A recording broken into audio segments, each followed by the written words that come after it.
The only thing your pension should cover is a nursing home, not keeping this house. My daughter-in-law's cold words rang out before 200 guests. I hadn't even reacted when a glass of red wine was flung straight into my face. My whole body trembled, but inside, a door opened. The door to a truth I had hidden for 20 years. My name is Margaret Sullivan, 70 years old, a widow living on the coast of Clearwater, Florida. For more than 15 years, I had lived quietly in a 2-story wooden house facing the sea. It wasn't just a home. It was the place where my husband Thomas and I had built every brick, every memory. After he died of cancer, I chose to continue a modest life, with my old Ford, clothes from discount shops, and a part-time job at a small bakery nearby. To anyone looking in, I was just an ordinary old woman with a modest pension, and that was exactly what I wanted. But that evening, in the glittering banquet hall of the Marriott Hotel, that mask was ripped away. Not because I wanted it, but because of the cruelty of Vanessa, the woman who had officially become my daughter-in-law less than an hour earlier. The guests froze. Some coughed to cover the awkwardness. Others lowered their eyes to avoid mine. But many pairs of eyes stayed fixed, waiting to see how I, the mother-in-law humiliated in public, would react. I wiped the red wine dripping down my chin, my face burning but my heart hurting 100 times more. I turned to my son, Daniel, hoping against hope he would defend his mother. But no. He just stood there, head bowed to the polished wooden floor, his shoulders shaking like a child caught red-handed, but not saying a single word. That image chilled me to my bones. My son, the boy who once clutched my hand when he learned to walk, now stood silent like an accomplice. Vanessa smiled, her smile sharp as a blade. The white wedding gown, glittering with crystals on her shoulders, reflected the chandelier above, making her mocking words even more piercing. "You should be reasonable. You don't need that much space. Daniel and I need that house to start our new life." I stood frozen, the whole hall spinning. In a flash, memories of the past 2 years flooded back. Vanessa mocking my house as old, belittling my car as unsafe, casually prying into my finances under the guise of concern. Now, all of it was laid bare in front of the guests. I didn't scream. I didn't cry. I simply turned and walked out, each step slow, while whispers rippled behind me. Every step crushed my heart, but at the same time, I felt a new fire rising. That glass of wine hadn't just soaked my dress, it had burned away the last shred of patience I had held on to. In the cold hallway leading to the parking lot, I pulled out my phone, my hands still shaking but my eyes growing clear. I dialed a number I hadn't used in years, the number of Mr. Perry, the lawyer who had been with my family for over 30 years. He was the one who knew every secret Thomas and I had kept. "Perry, it's Margaret. I need you at the Marriott Hotel right now. Bring all the documents we prepared. Yes, that file. The time has come." There was silence on the line for a few seconds, then his voice dropped low. "Are you sure, Margaret? Once you go public, there's no turning back." "I've never been more sure," I replied, my voice firm, so steady it surprised even me. I sat in my old Ford, the faded leather scent lingering. The streetlight cast my reflection in the rearview mirror, highlighting the wrinkles of age and the red wine stains still blotched on my skin. But in my eyes, there was no more submission. I thought of Thomas. He had always said, "Margaret, money is only a tool. Never let it control you. But if the day comes when it must be used to defend your dignity, don't hesitate." I had avoided that day, hoping my son would grow wise and cherish his mother as before. But tonight, I understood. My silence had been taken as weakness, and I would not let them take another thing from me, not my house, not my dignity. Outside, the distant sound of waves blended with the cool night breeze. I closed my eyes, replaying the wedding scene. The glass of wine, Vanessa's cruel laugh, Daniel's lowered gaze, and the hundreds of witnesses who said nothing. In that loneliness, I realized one truth.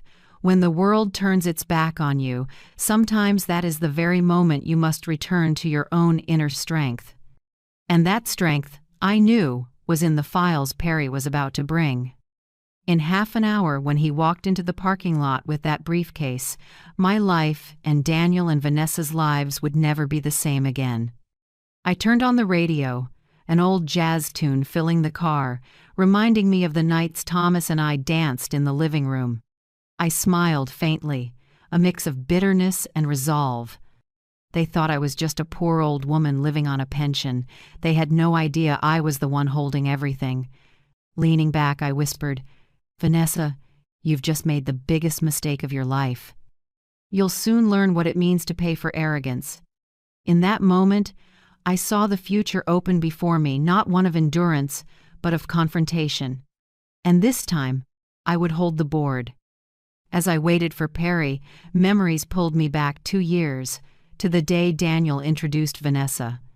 I remembered that afternoon so clearly, the Florida sun shining on the porch, Thomas's chair still in place, and the simple dinner I prepared: roasted chicken, mashed potatoes, and the apple pie Daniel had loved since childhood.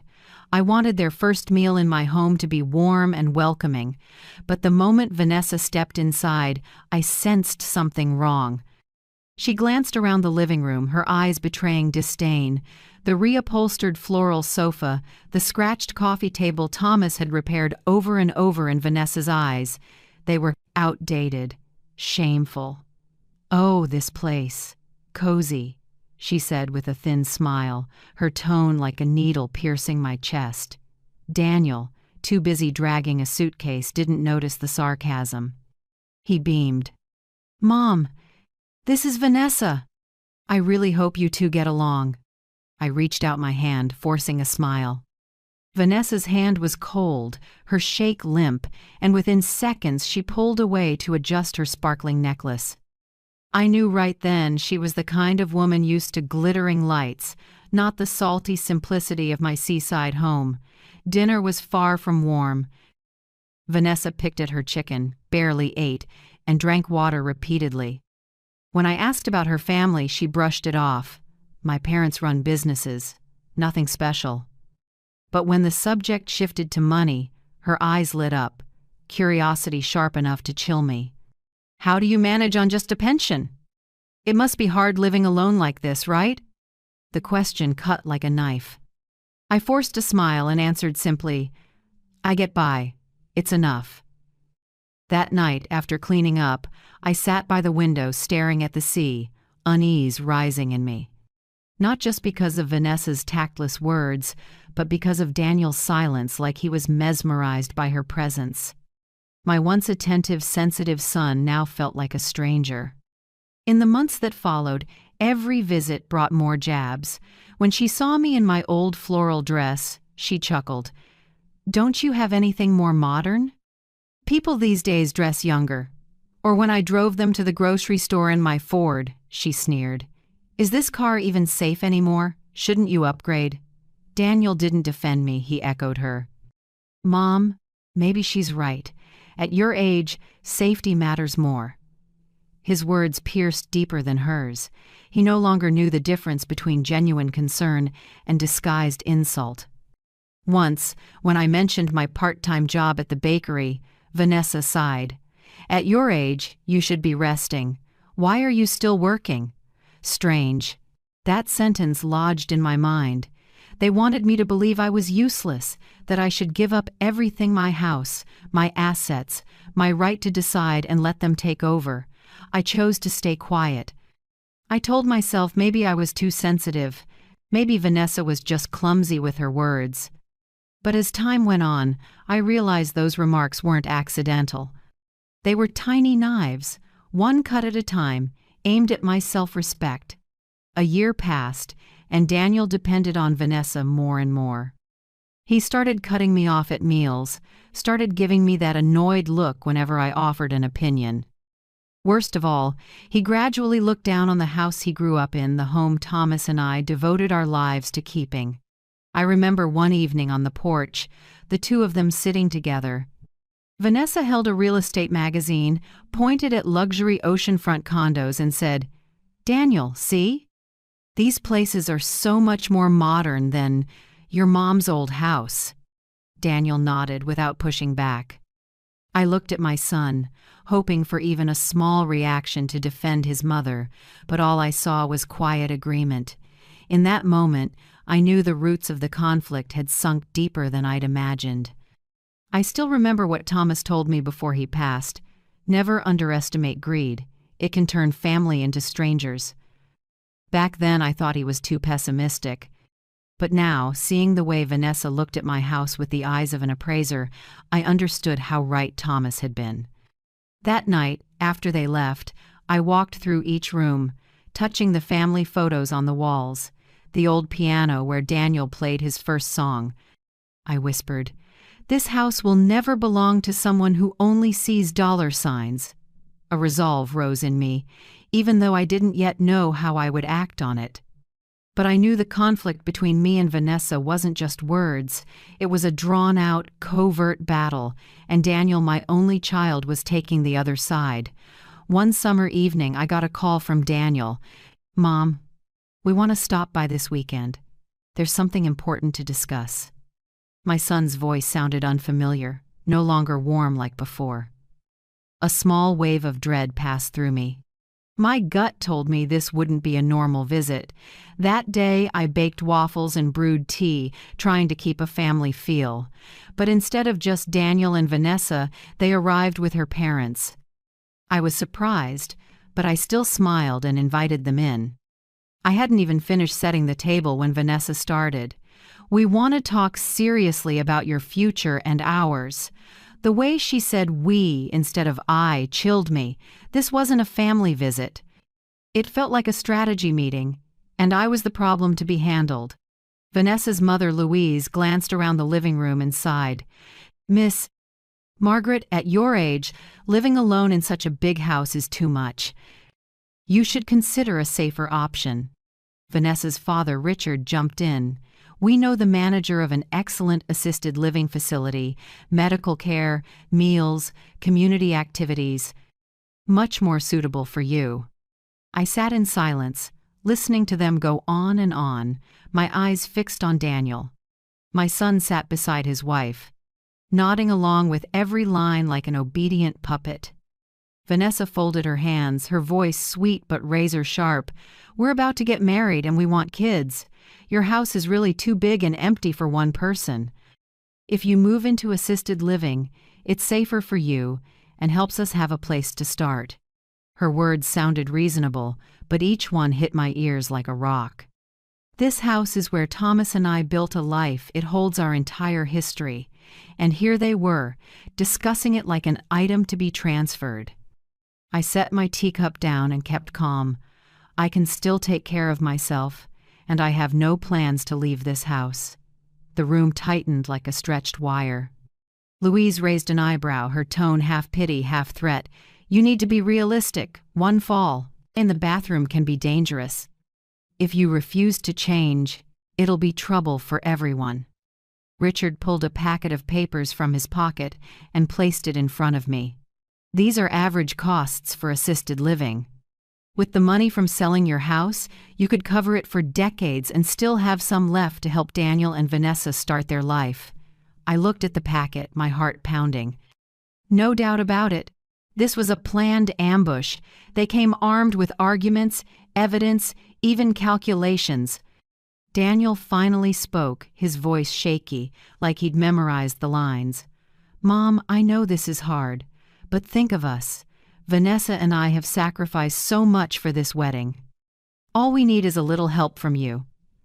I looked at my son and saw a stranger. Gone was the child who clung to me when he was scared of the dark.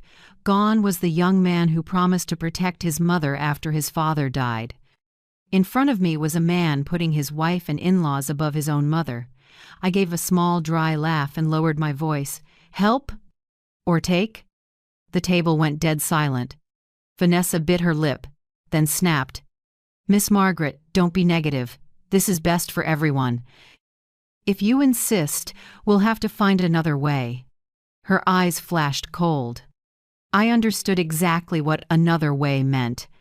That wasn't a suggestion. It was a threat. I barely slept that night. I walked through the house, room by room, touching my wedding photo with Thomas, the old piano, the scratches on the floor from when Daniel used to drag chairs as a kid. Everything seemed to whisper, "Don't let anyone take us." The next morning, I took out a small voice recorder. From that day on, whenever Vanessa and Daniel came over, I slipped it in my pocket or set it on the kitchen shelf. I recorded every word, every threat, every time they discussed moving Mom out. I knew that if I was going to fight them, I needed proof. Another evening, Vanessa strode straight into the kitchen and tossed a few assisted living brochures on the table. "Take a look, Mom. You'll have friends, activities. It's much more fun than being alone here." I nodded politely, but inside, my anger burned. I kept those brochures not to consider them, but to add to the evidence of their plan to push me out of my own home. Vanessa grew bolder by the day.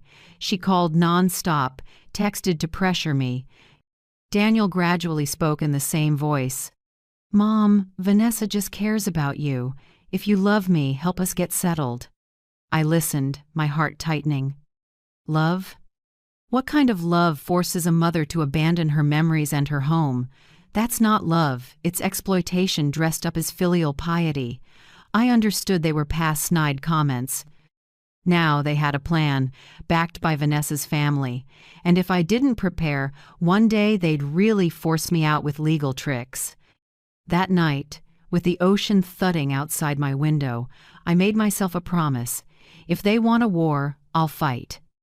I won't let my home become their trophy. I once thought I could endure the snide remarks, ignore the side glances, and everything would pass. But after that calculated family meeting, I knew there was no turning back. Vanessa and her family had no intention of appealing to love. They had a plan and were ready to force me out, and if I wavered, it would all be over. I went to my bedroom and opened the wooden wardrobe Thomas had built by hand more than 30 years ago. In the deepest corner, under layers of cloth, was a black metal box. I still wore the small key on a chain around my neck. Inside were documents Thomas and I had kept for years, known to no one, not even Daniel. Sitting on the bed, I opened each folder. The warm glow of the old bedside lamp lit every line and number I'd read hundreds of times, but never without amazement. In front of me wasn't the estate of a middle-class family like people assumed. It was a substantial fortune, the result of Thomas's patient, careful investing. Thomas wasn't just an office worker like everyone believed. He'd been a founding shareholder in an import company, then moved into real estate. When Daniel was little, Thomas and I agreed. Live modestly, hide the truth about our wealth. He told me, "Flaunted wealth brings trouble, Margaret. Quiet wealth truly protects the family." I agreed, and for years we kept a simple front. I worked part-time and drove a plain car. This wooden seaside house, to others just a beach place, was our fortress for keeping secrets. The papers in my hands that night said it all. An office building for rent in downtown Tampa, a luxury condo for short-term rentals, stocks in both our names, and long-term investments worth several $1,000,000. There was also a vacation home in Georgia where Thomas and I had dreamed of retiring. I slowly turned to the last folder, the agreement with Perry, who had managed the investments since Thomas died. Perry knew everything, but respected my wish to keep it private. I'd told him, "Only reveal this if it ever truly becomes necessary." That night, alone in my familiar room, I felt pain mixed with strength. I hurt because Daniel didn't know what I'd done for him. While I guarded our estate and quietly covered his small debts during his early working years, he stood by as his wife and in-laws tried to push his mother out of her home. But I also realized I wasn't powerless. I had tools to fight back, and this time, I wouldn't miss my chance.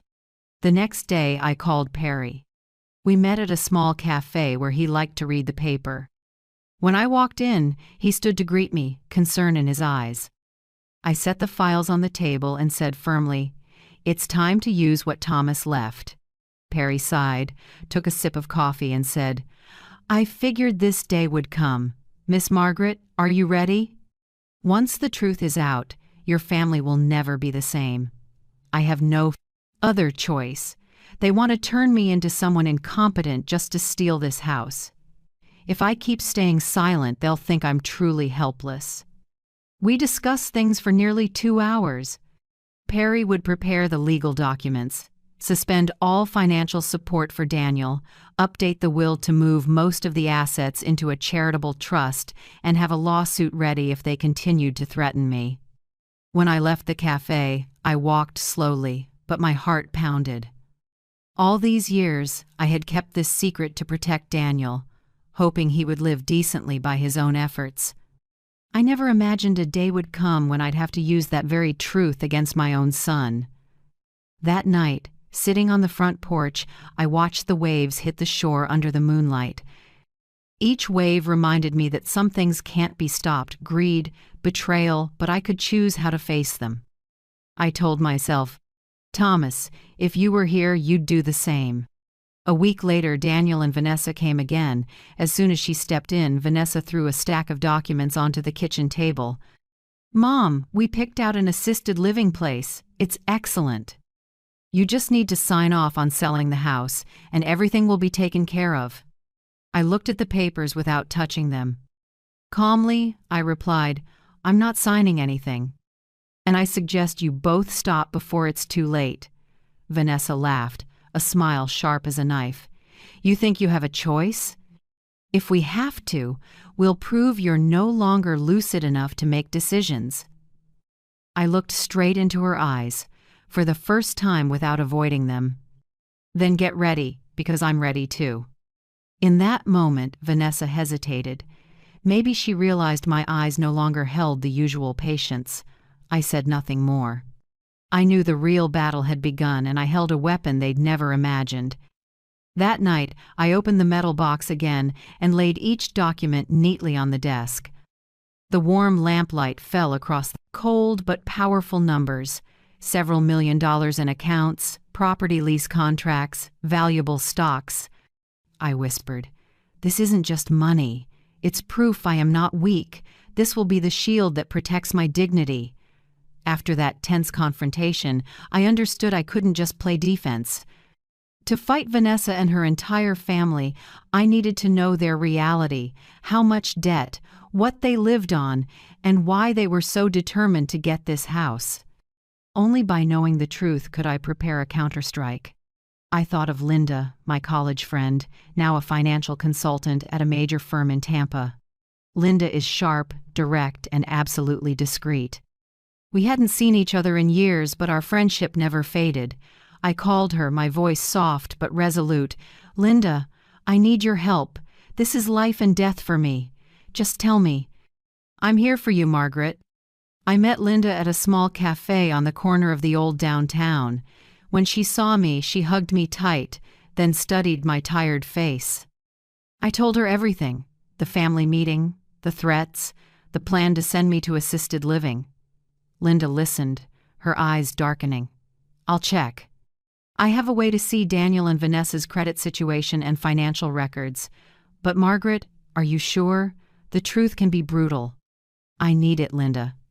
I have to know what they're plotting." 3 days later, Linda called, urgency in her voice. "Margaret, we need to meet in person. I found things you wouldn't believe." I drove my old Ford to her office. Linda had a thick red folder ready on the table. She slid it to me, her tone dropping low. "Brace yourself." I opened the file. Each page felt like a knife to the chest.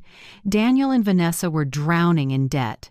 First, the credit cards, 5 different cards, with a total balance of over $80,000. My hands shook as I read line after line. Luxury fashion stores, high-end restaurants, a trip to Cancun, extravagant gifts. Nothing essential, just indulgence. Next were the car loans.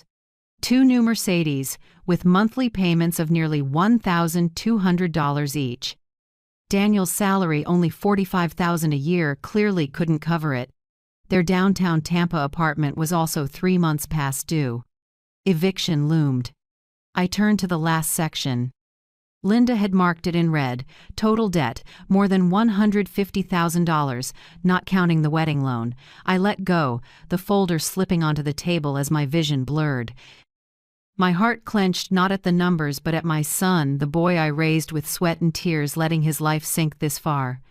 Linda gently placed a hand on my shoulder. "Margaret, they're playing a desperate game. And the trump card is your house. If they get it, they'll sell it immediately to pay off the debt. There's no future or family happiness here. Just desperation and greed." I sat in silence, my head spinning. My heart tore in two: pity for my son and a deep, aching anger.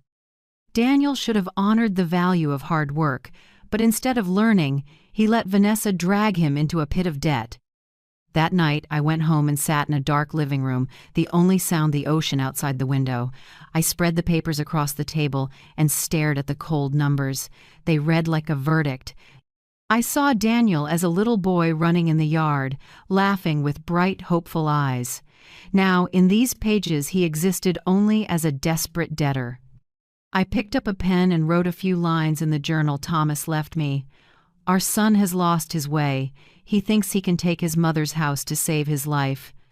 But he doesn't know that inside this house, I've kept the faith and the strength to fight back." The next day, I met with Perry. I set the file on his desk and told him what Linda had found.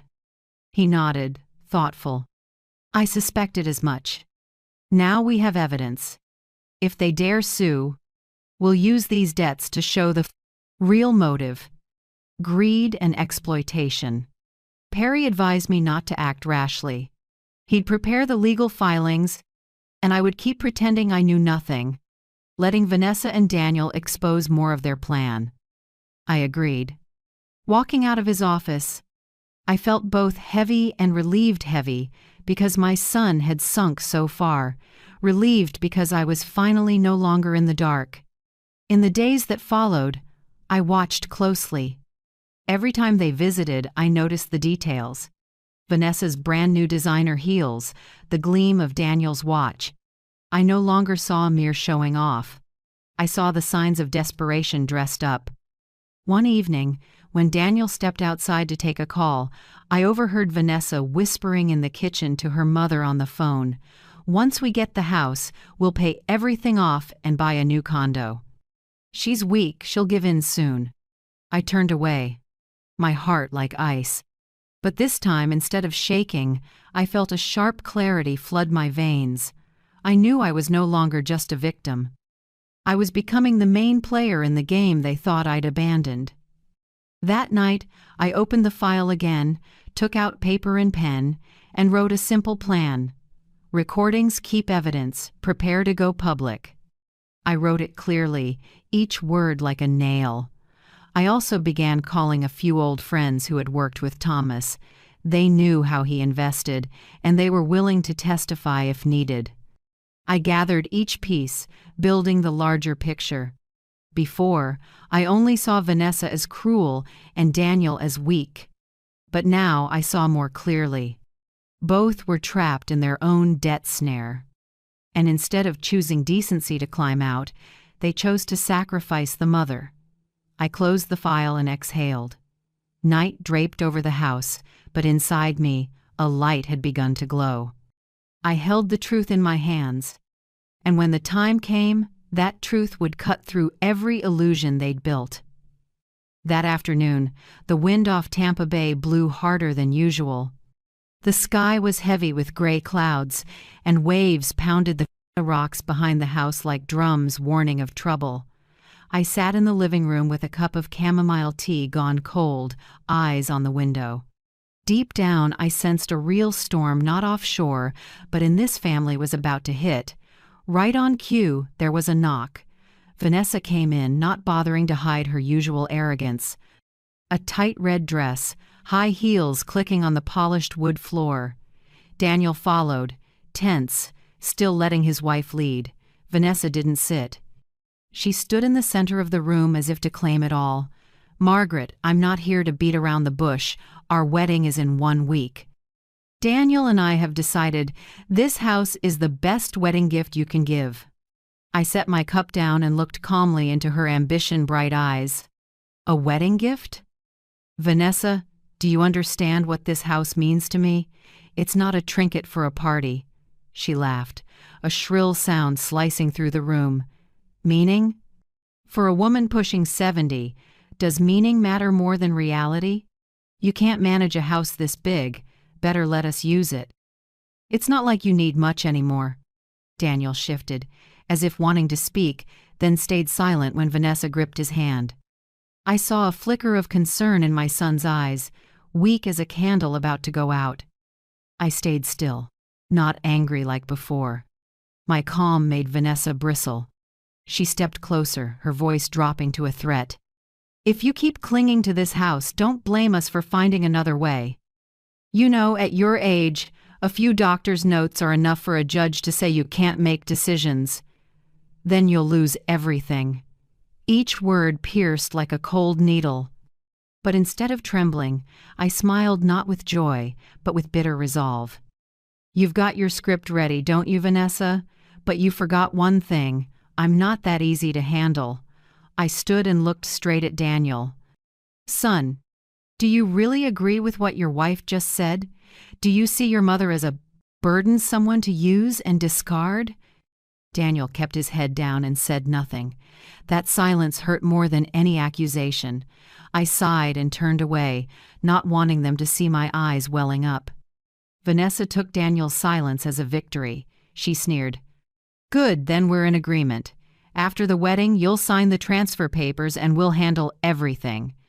In return, you can live somewhere smaller and quieter. Everybody wins. She spun on her heel, her stiletto clicks cracking through the empty room. Daniel followed, but before stepping out, he glanced back at me, his eyes lost, as if begging for help, yet no words came. The door closed, leaving a heavy silence behind. I dropped into a chair, my hands trembling. Not from fear, but from a surge of pain.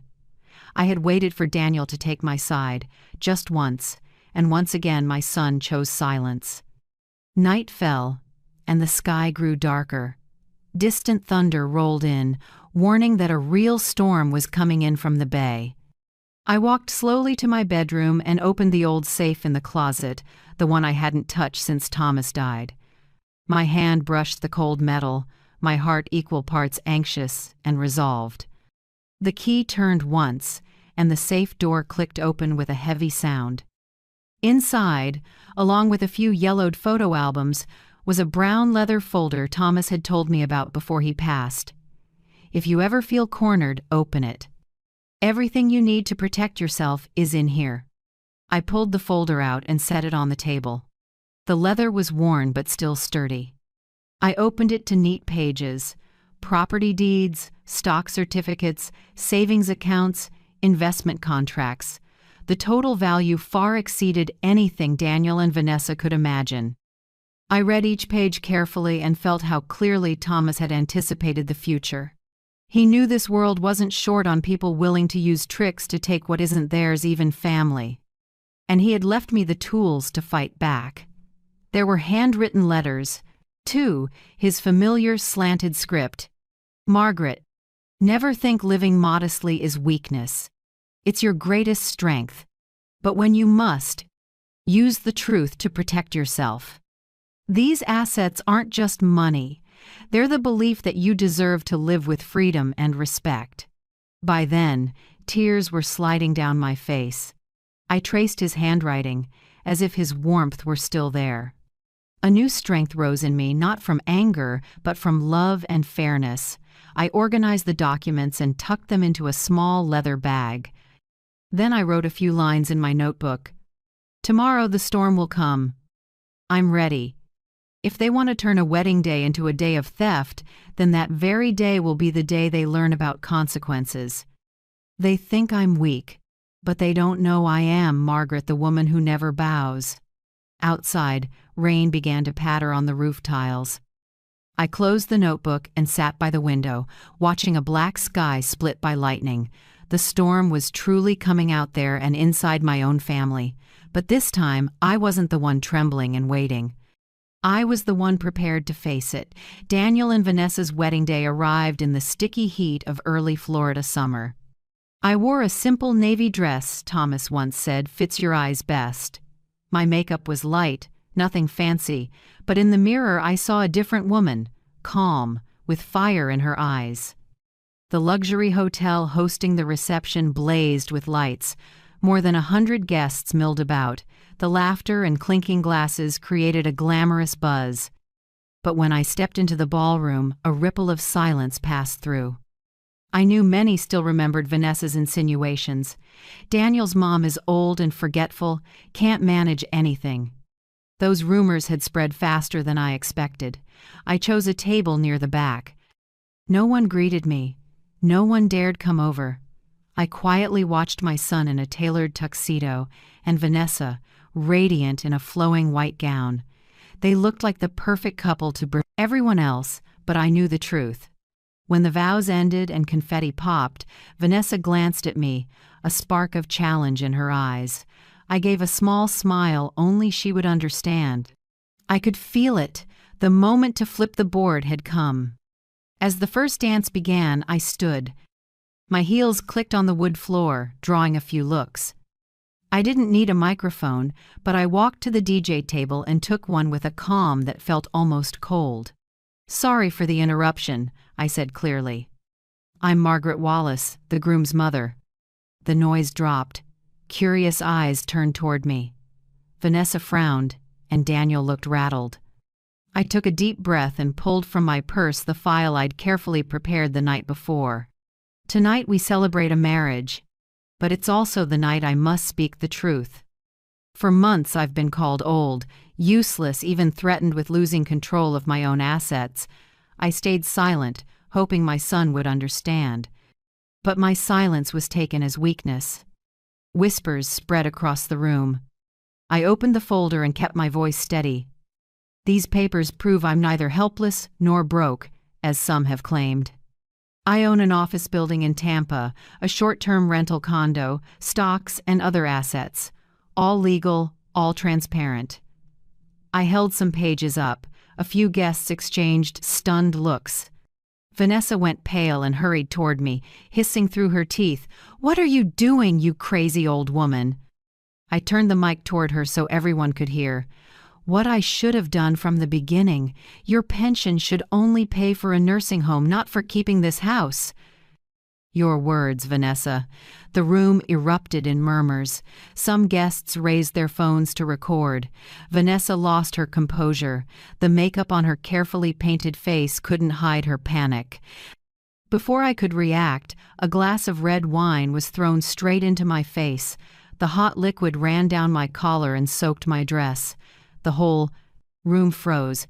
I heard someone whisper, "My God, what did they just do to the groom's mother?" Vanessa seemed to snap, while Daniel stepped forward, his voice breaking. "Mom, why are you saying this only now?" I took a handkerchief from my purse, slowly wiped the wine away, and looked straight into my son's shame-filled eyes. But all I felt was sadness, because I hoped you'd see me with love, not calculation. But you let your wife and her family pull your strings. The air was tight as a drawn wire. I set the folder on a nearby table and pulled out a few pages bank transfers. Over the past 3 years, I quietly paid more than $120,000 of debt for Daniel and Vanessa rent, credit cards, even tonight's wedding costs my money. And what did I get in return? A plan to force me out of my house and even build a case that I'm incompetent. A wave of shock rolled through the room. An older guest shook his head and muttered to the person beside him.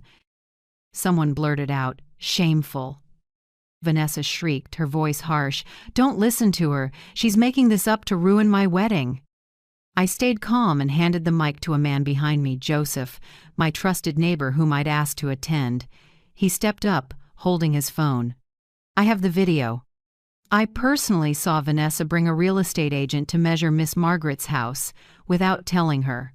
On his screen, the footage was clear. Vanessa in my yard, talking to a man with a measuring pad.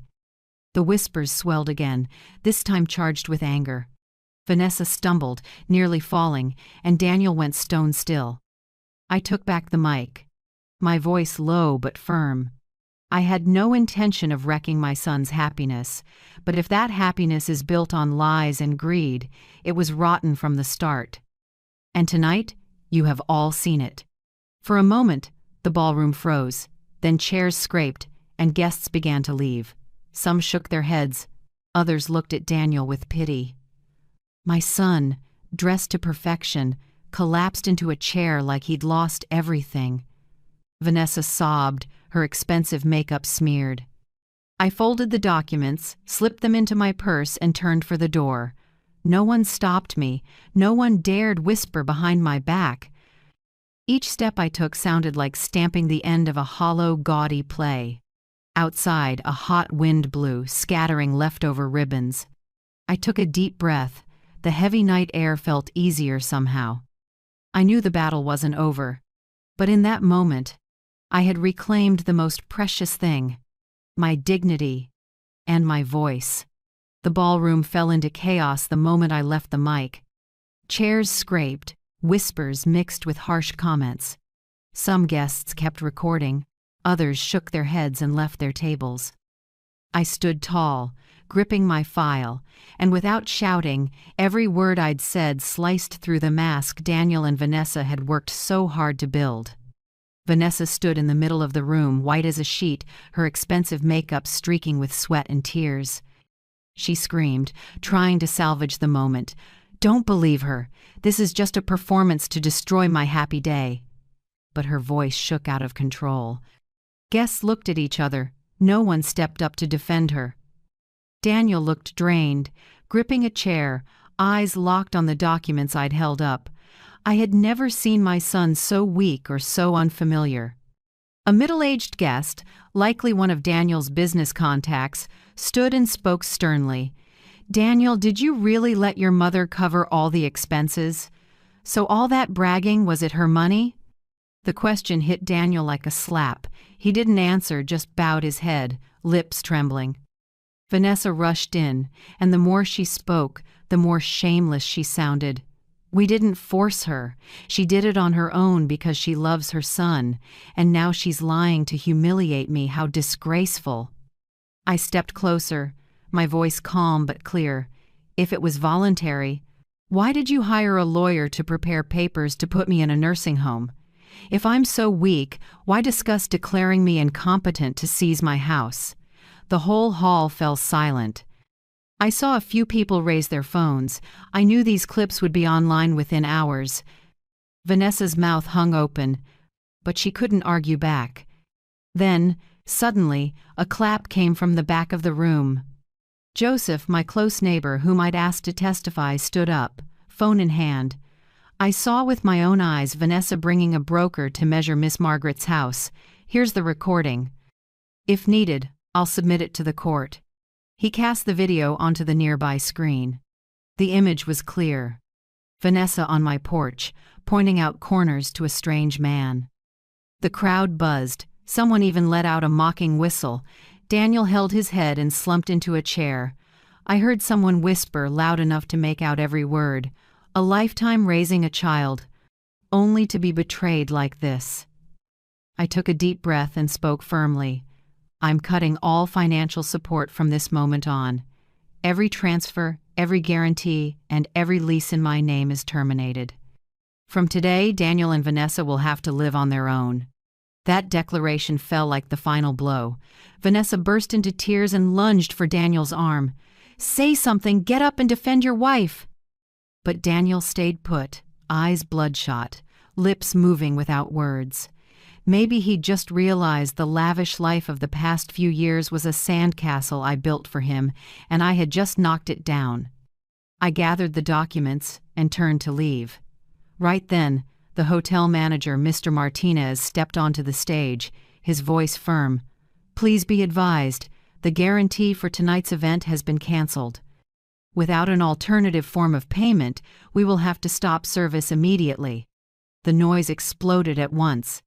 Many guests stood up, afraid to get dragged into trouble. A few servers started clearing tables. Before the courses were finished, Vanessa screamed, grabbing at the manager. "No way, this is my wedding day, you can't do this." "Mr." Martinez's expression didn't change. "Ma'am, the contract is very clear. Miss Margaret is the guarantor. Now that she's cancelled, we have no grounds to continue." I stood below the stage, watching the chaos with a mix of bitterness and relief. Bitter that my son had let his big day turn into a joke. Relieved because at last I had stopped being their umbrella. A few guests came to shake my hand and whisper, "You did the right thing. You're very brave." I nodded, thanked them, and walked toward the exit. Behind me, Vanessa's shrill voice still echoed, "You'll regret this. The whole world will think you're a monster who abandoned her own son." I paused, turned back, and met her eyes. "No, Vanessa, the world will see a woman who stood up when she was betrayed. And the lesson today, you and Daniel will pay for it." I left the ballroom and stepped into the hotel courtyard, where warm yellow lights glowed. The night breeze was cool on my shoulders. Above, the black clouds had cleared, revealing a cold, bright moon. I looked up, my heart heavy but proud.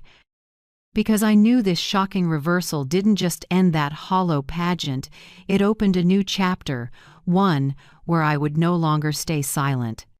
After that chaotic wedding night, my little house by the sea became a peaceful refuge. The waves still rolled in, the wind still moved through the palms, but inside I knew the real storm wasn't over. With their personalities and ambition, Daniel and Vanessa wouldn't give up easily. Only 3 days later, my doorbell rang hard and fast. When I opened it, a uniformed courier stood there with a thick envelope stamped by the court. My chest tightened. I signed for it, brought it to the kitchen, and set it on the old wooden table. The words were clear. Preliminary summons, petition 2. Evaluate the civil capacity of Miss Margaret Wallace. I dropped into a chair and took a long breath. This was the Plan B Vanessa had threatened. When they couldn't force me to sign the house over, they chose something crueler. Prove I was incompetent to legally seize control. The paperwork included a few statements. I read them, half angry, half amused. Some wedding guests had signed that I acted erratically, disrupted the ceremony, showed signs of financial delusion. They claimed I shouted in the hall, that I declared ridiculous numbers. There were even signatures from 2 neighbors I barely knew, saying I'd been muttering on the porch and seemed forgetful. I held the packet, my hands shaking not from fear, but from fury. How horrifying that people who share your blood would stage a script to steal a lifetime of work from their own mother. That night, I called Perry. After listening, his voice dropped. "I figured they'd go this route, but don't worry, we have evidence." "But Perry," I said, "they got people to sign." "On paper, I look like a senile old woman. That's just surface. We'll flip it. I'll arrange for a top psychiatrist to evaluate you formally, and that report will be our strongest shield." I sat quietly for a moment, listening to the ocean outside. Perry was right. I couldn't let them turn truth into lies with a stack of phony statements. The next day, Joseph stopped by. He brought his phone and showed me, "Margaret, you need to see this. The wedding video is everywhere. People are on your side. They're calling you brave for exposing the lies right in the middle of the party." The screen filled with comments. "Strongest woman I've ever seen. This isn't senility. This is clarity." My eyes stung as I read them. Public opinion can change in a heartbeat, but in that moment, those words gave me strength. Still, I knew Daniel and Vanessa wouldn't leave it there. And I was right. 3 days later, Vanessa showed up with an older couple, her parents. They stood in my front yard, their faces smug. Vanessa spoke first, her voice icy. "Miss Margaret, we're here to inform you. Our attorney has filed. In a few weeks, the court will decide." You'll no longer have control over any assets." I folded my arms and answered simply, "Go ahead and try. I have an attorney, too." Her father jumped in, condescending, "You should just cooperate." Courts tend to believe a group of statements. The more you resist, the more dignity you'll lose. I looked them straight in the eye and didn't lower my voice. "My dignity isn't yours to take, and those false statements will turn back on you." They left in a huff, but I knew the next blow would come soon. As expected, the following week my phone lit up with calls from unknown numbers, mostly reporters. News of a case about a son and daughter-in-law seeking guardianship over an elderly mother started leaking to the press. Some headlines were deliberately vague. 68-year-old mother delusional about million-dollar assets? The words made my heart ache, but I refused to break. I met Perry at his office. On the walnut table, he'd already laid out papers. "This is Dr. Simmons's medical report. You're fully competent, no cognitive decline. We'll submit it directly to the court." I held the report, eyes watery. The printed conclusion was clear. Patient Margaret Wallace, 68 years old, possesses full cognitive and decision-making capacity. "No signs of dementia," Perry continued. "We also have video evidence of Vanessa's actions. With public sentiment leaning your way, I believe they'll pay for this reckless move." I nodded, though my heart was still heavy. Even so, a flame in me burned brighter. I remembered Thomas's words, "When needed, use the truth to protect yourself." Yes, the truth was the only weapon I needed. That night, I sat on the porch under the moonlight over the water. I thought of Daniel. A small, fragile hope still flickered that he'd wake up and see he'd gone too far. But the memory of his bowed head at the wedding washed that hope away like sand through my fingers.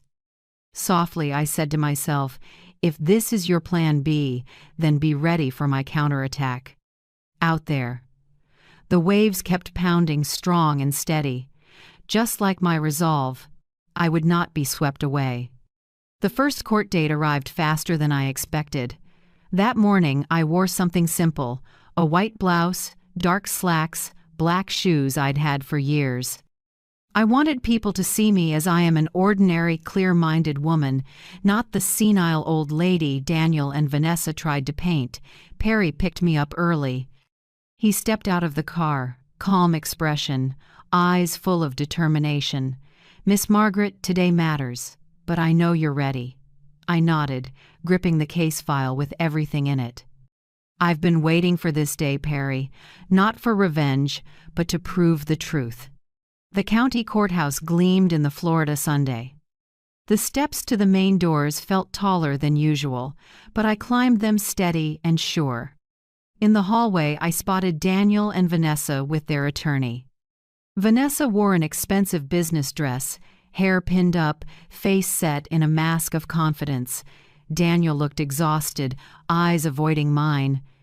When our eyes finally met, I saw something in him, part dim regret, part stubborn defiance.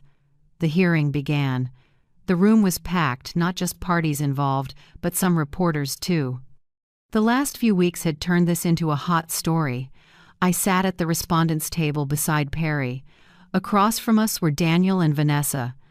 Their attorney started first, smooth and polished. "Your Honor, we filed this petition out of concern for Miss Wallace's mental health and decision-making capacity. Her recent behavior disrupting a wedding, making unfounded financial claims, suggests she's no longer competent to manage her assets." They rolled out statements from a few witnesses. A neighbor said I often forgot to lock the door. A wedding guest claimed I shouted irrationally. Listening, I felt the weight of it, but I didn't waver. Perry tapped my hand lightly, a reminder. Steady. "Our turn is coming." When it was, Perry stood. He spread the documents on the lectern and spoke firmly. "Your Honor, we submit the medical report from Dr. Simmons, a nationally recognized psychiatrist. The conclusion is clear. Miss Margaret Wallace is fully competent, with complete cognitive and decision-making capacity. A murmur rose in the courtroom. Perry continued. We also have video evidence showing Miss Vanessa Dawson, Miss Wallace's daughter-in-law, bringing a real estate agent to measure Miss Wallace's home without her consent. We further have records of calls and documents showing Mr. Daniel Hughes inquiring months ago about procedures to obtain guardianship over his mother's assets. He paused and looked straight at the judge. This is not a son's concern for his mother. This is an organized attempt to seize assets. I saw Vanessa start to fidget, her face flushing red. Daniel dropped his head, fingers laced tight. When I was called to the stand, I stood and took a deep breath. My voice didn't shake. It was clear and measured. Your Honor, I stayed silent for too long. I thought if I endured, things would settle down, but silence turned me into a victim. On my son's wedding night, I was humiliated in front of hundreds, accused of selfishness, threatened with a nursing home. I had no choice but to tell the truth. I opened my case file and held out bank statements. Over the past 3 years, I transferred more than $120,000 to cover credit cards, rent, and even the wedding expenses for Daniel and Vanessa. I did it because I thought I was helping, but they treated me like a bottomless bank. When I refused to hand over my house, they decided to declare me incompetent. My voice tightened, but I continued, I'm not here to fight my son. I'm here to defend the truth and to protect the dignity of a mother who spent her life for her child. The courtroom grew heavy. I saw a few reporters bend over their notebooks, scribbling fast. The other side's attorney tried to jump in, claiming I was acting competent on purpose. But Perry immediately played the video of my interview with Dr. Simmons, me answering clearly, recalling dates, even reciting by heart a poem Thomas had loved.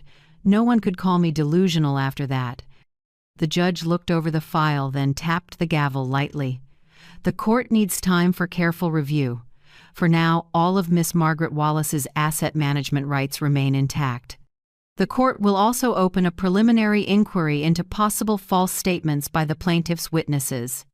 A wave of murmurs rippled through the room. Vanessa practically screamed, "This isn't fair! She's fooling everyone!" The judge hit the gavel again, stern. "Order in the court!" I sat down, feeling lighter. It was only the first step, but I knew the door to justice had opened. When I left the courthouse, a group of reporters came over. They asked if I was afraid of losing my family's love. I kept it short. Love can't survive on greed and lies. I still love my son, but I can't love betrayal. That night, back home on the porch, I listened to the waves. My heart still hurt, but in that pain was peace. I had dared to stand up, to bring the truth into the light. I knew this was only the beginning of the fight, but I wasn't alone anymore. Outside, the night sky glittered with stars. I whispered to Thomas, "You see, I did the right thing, and I'll keep going until they understand that greed has a price." On the day of the final ruling, Tampa's sky was a deep blue, the sun shining bright as if to wash away the last of the gloom. I climbed the marble steps into the courthouse, lighter than I'd felt in months. I'd lived under crushing tension between love and betrayal, trust and fear.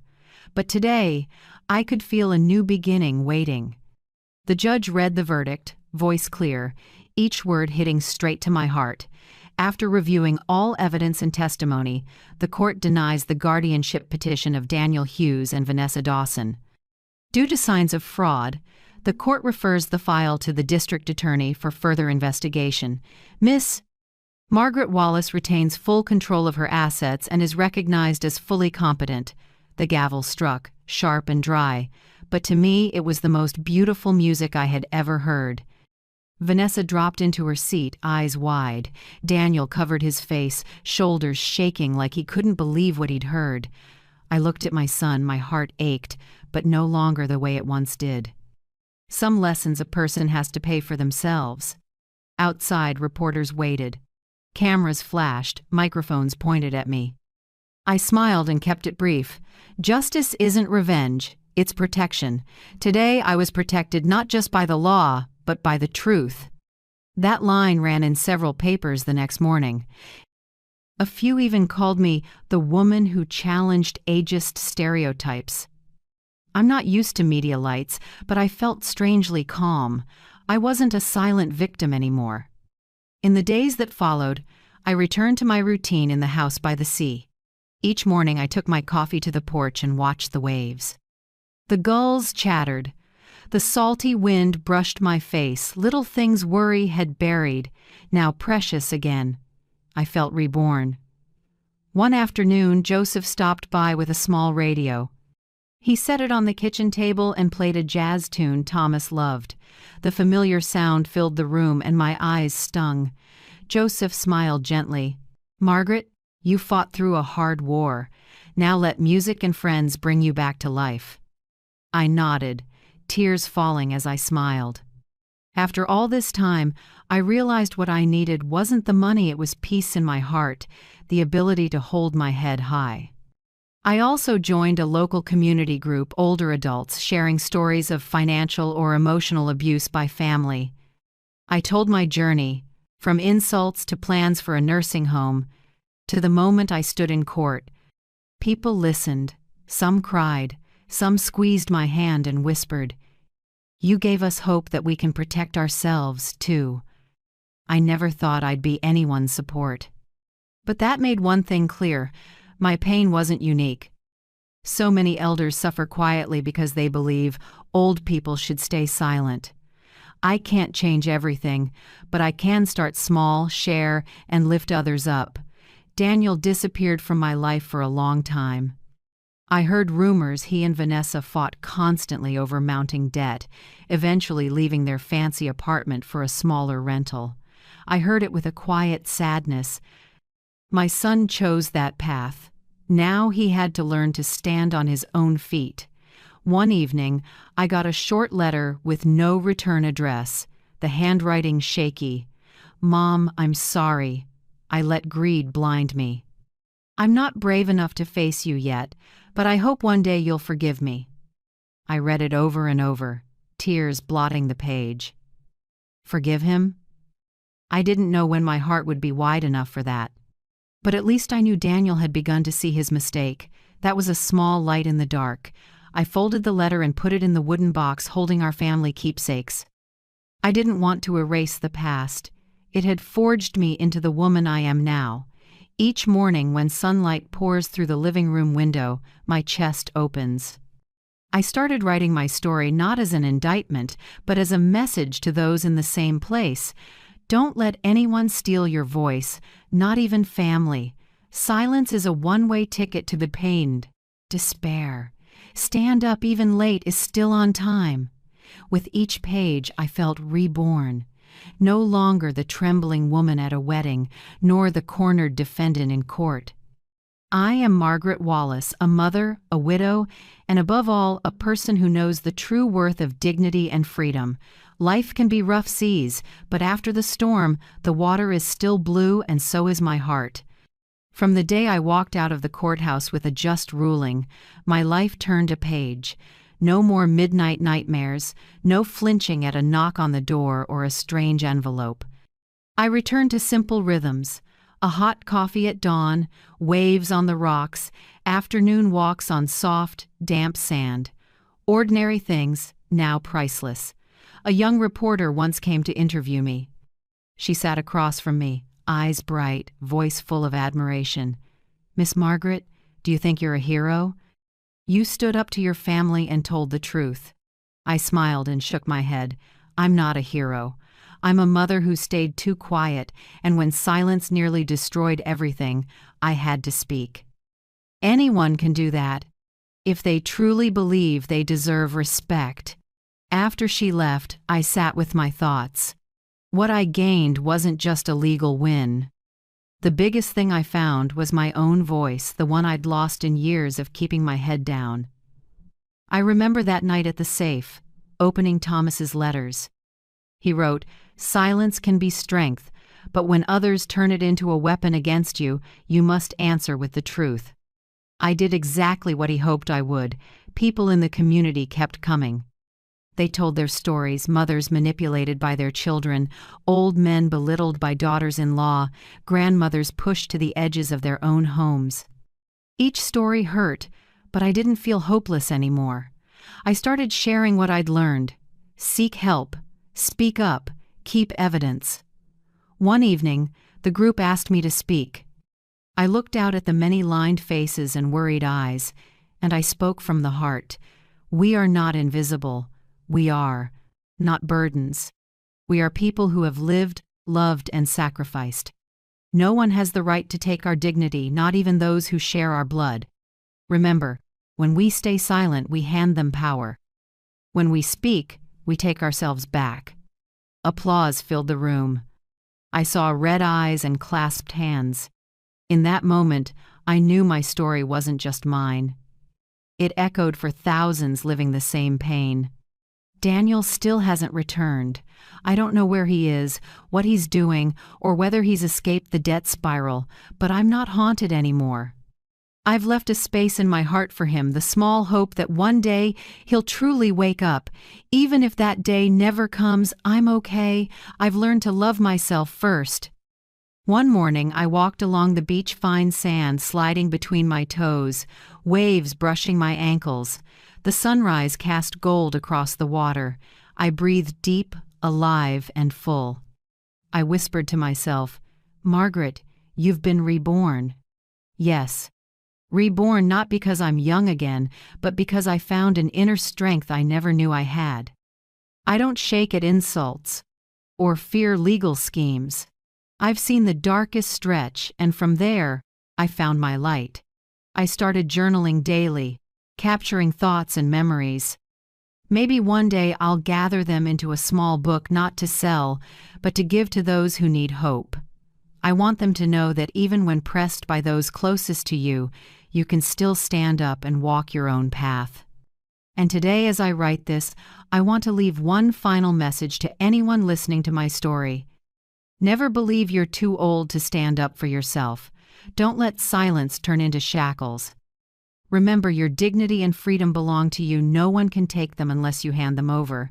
If I, a 68-year-old woman once labeled senile, could find justice, you can too. Speak up, seek help, and believe you're worthy. I closed the notebook and looked out at the open sea.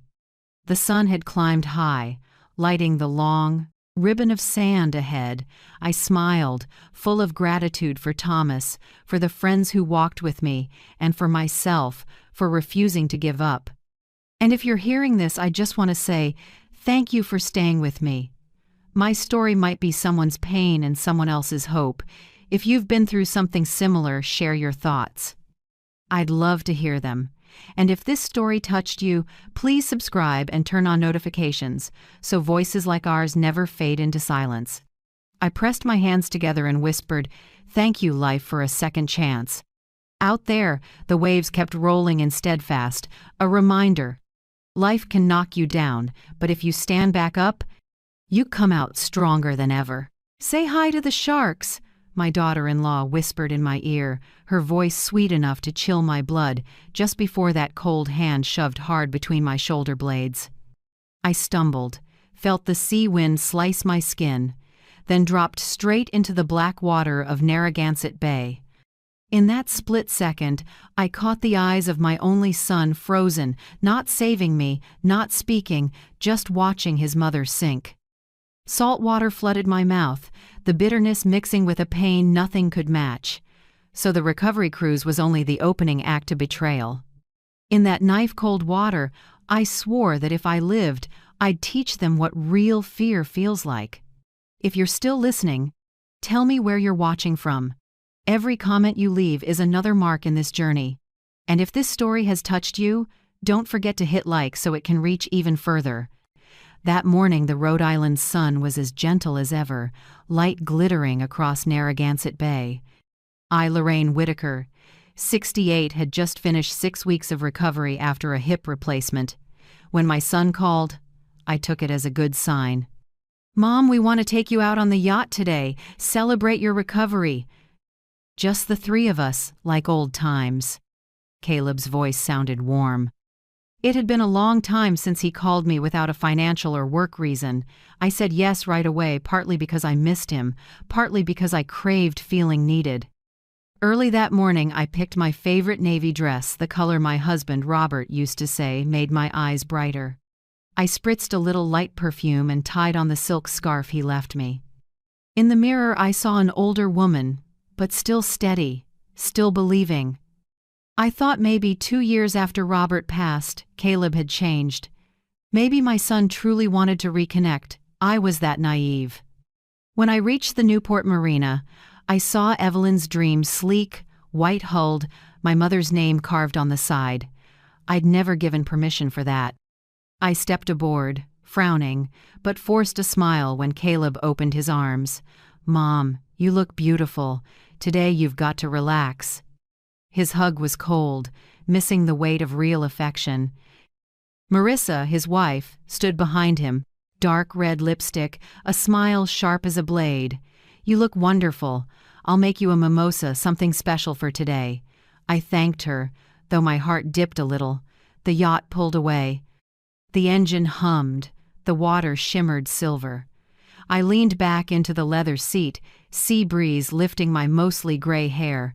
Everything was calm, too calm. Caleb chatted, pitching a plan to simplify everything, stressing I should worry less about assets and hand management to the younger generation. Marissa nodded, poured more champagne, and murmured, "You don't need the hassle of paperwork and accounts. Let us take care of everything." I kept my voice even. "I'm still clear enough to sign my own checks, Marissa."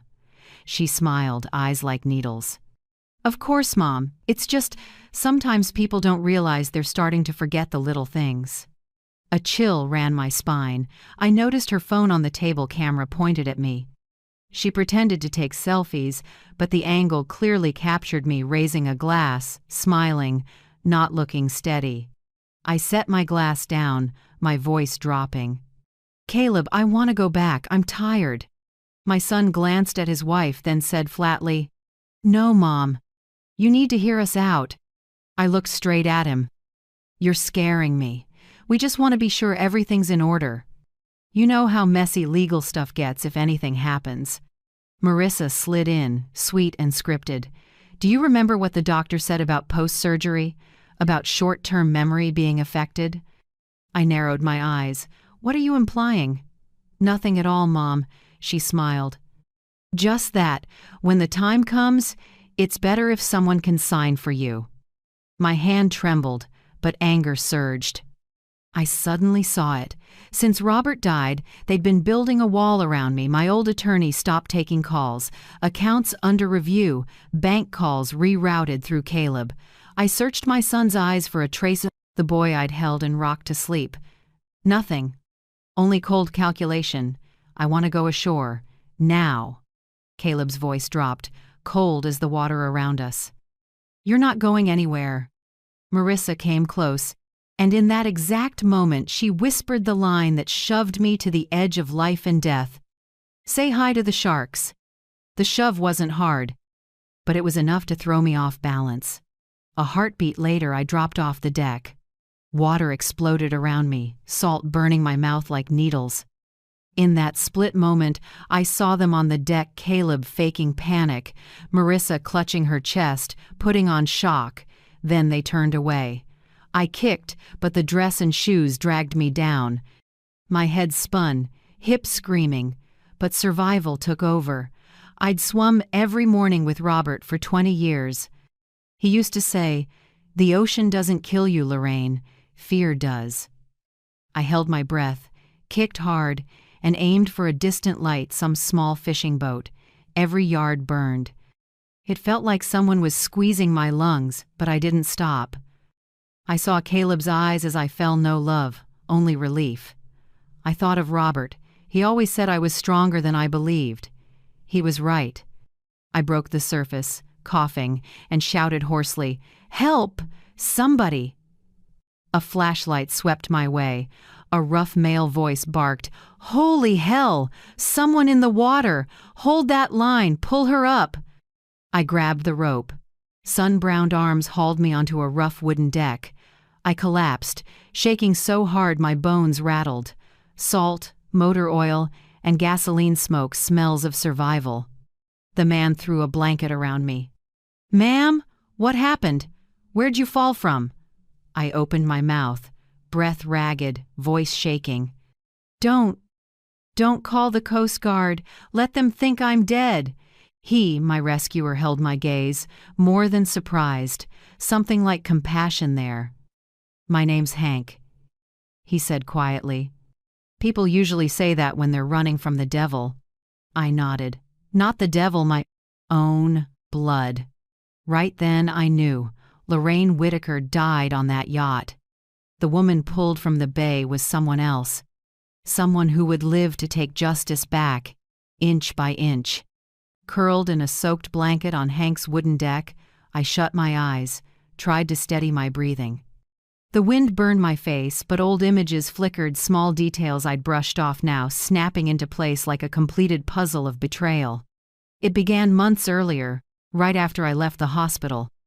I remember that first morning back in my Newport condo, sunlight in the windows, gulls crying, and Caleb standing in my living room with a thick stack of papers. His voice was light as air. "Mom, I've talked to your financial advisor. He'll help reorganize your portfolio. You don't need to worry." I smiled with relief.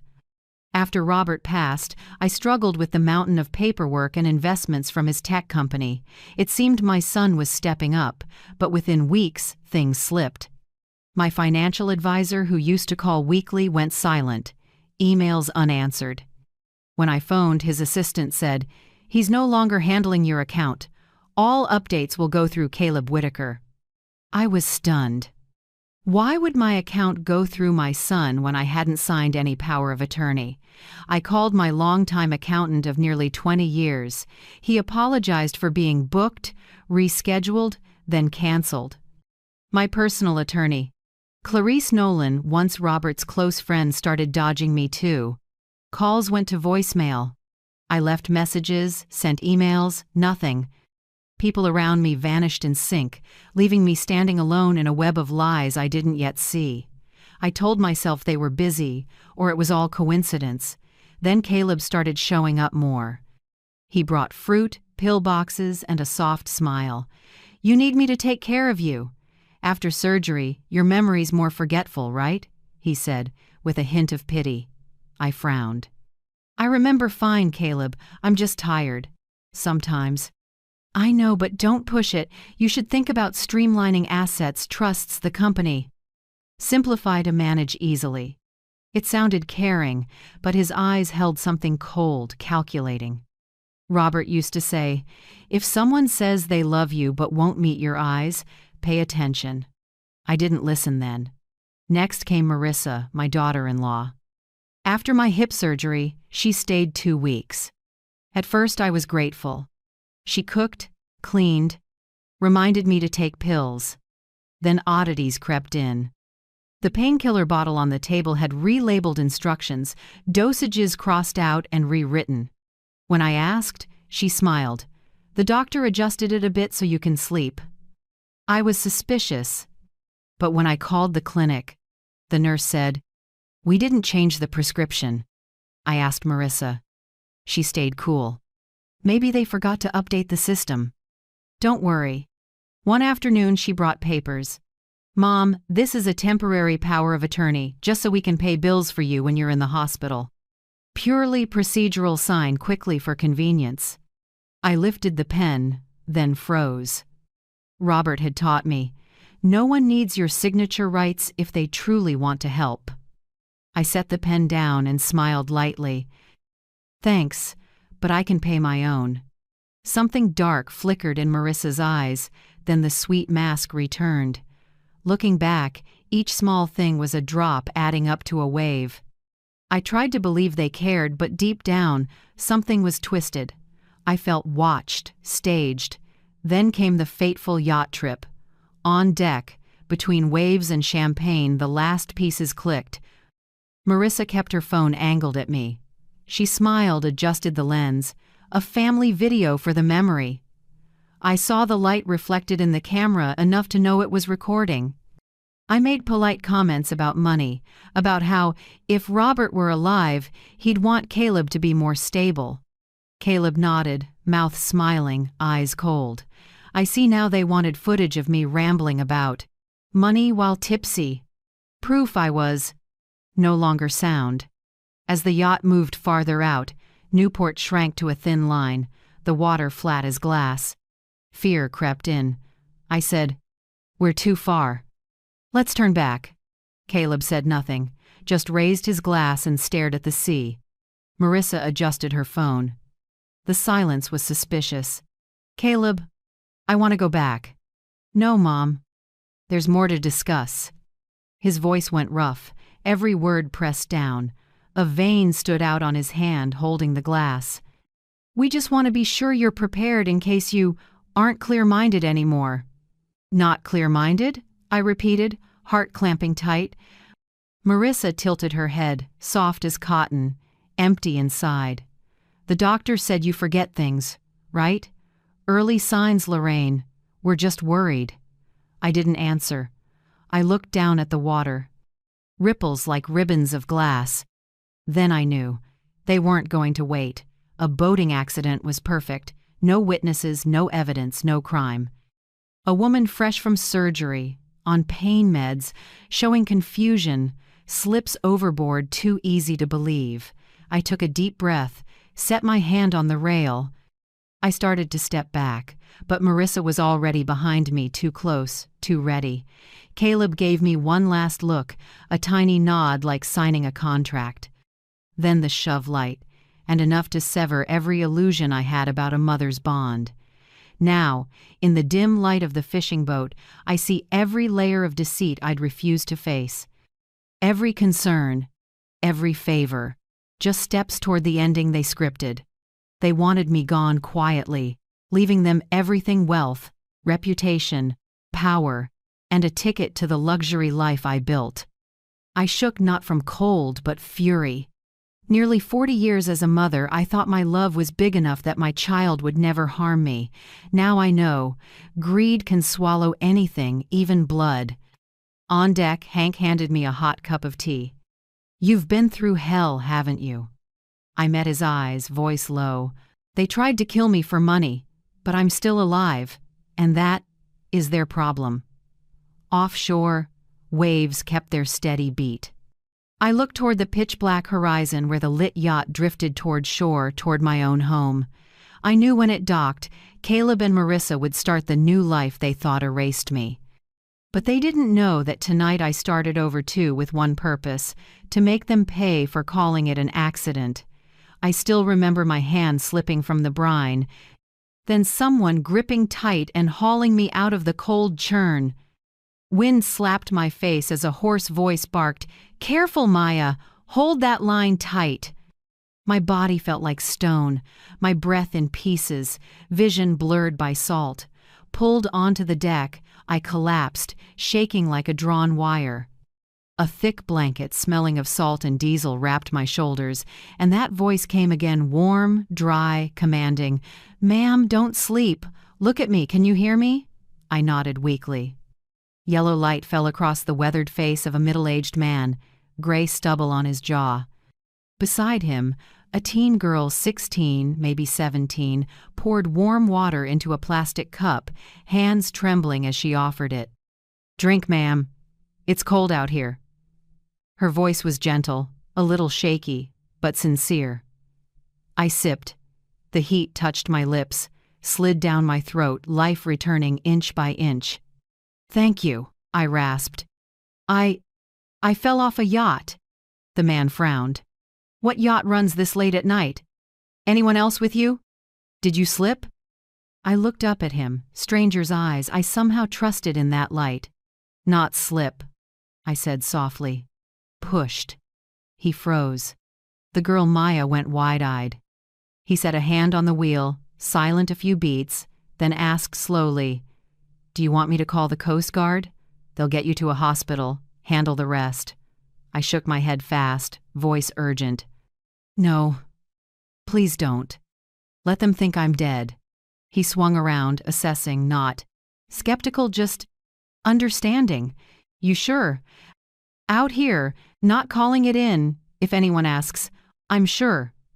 I gripped his hand, fingers like ice. If you call, they'll know. And then they'll try again. Please believe me. He looked at my trembling hand, clutching his, then nodded.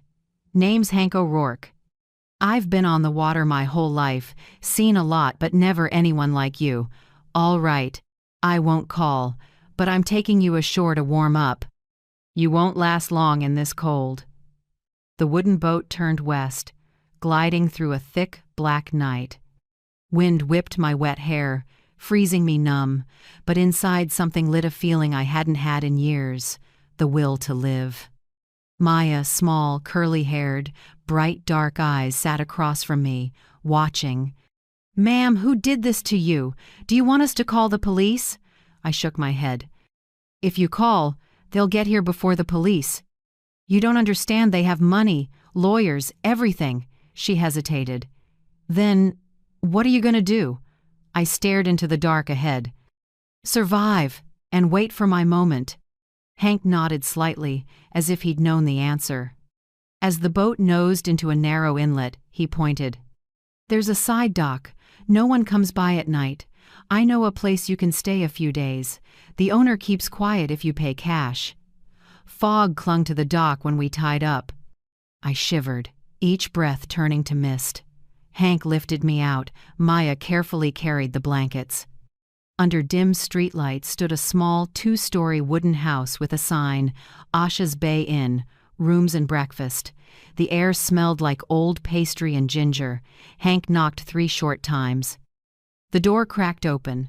A woman my age, brown skin, neat bun, bright kind eyes stared. Hank, who are you bringing here at this hour? Someone in trouble. Needs shelter, pays cash. She looked me up and down, clothes still wet, then opened the door wide. Come in. We don't ask about the past. Hear, hear. Warmth from a wood stove rolled over me. I almost cried. The owner, Asha Patel, pointed up the wooden stairs. Bathrooms upstairs. Hot water. I'll bring towels and dry clothes. I thanked her, voice thick. When the hot water hit my skin, I closed my eyes and let it rinse away salt and the dried blood at my neck. In the steam, I saw Caleb and Marissa's faces smiling over their glasses as I fell into darkness. I turned the tap harder, water roaring as if it could scrub the image away, but the hurt stayed. Wrapped in a robe, I came back down. Asha set a hot ginger tea by the window. Drink, you'll warm up. I cupped it, heat moving through my fingers. Thank you. You're very kind. She smiled. Just doing what's right. Hank said you need quiet for a few days.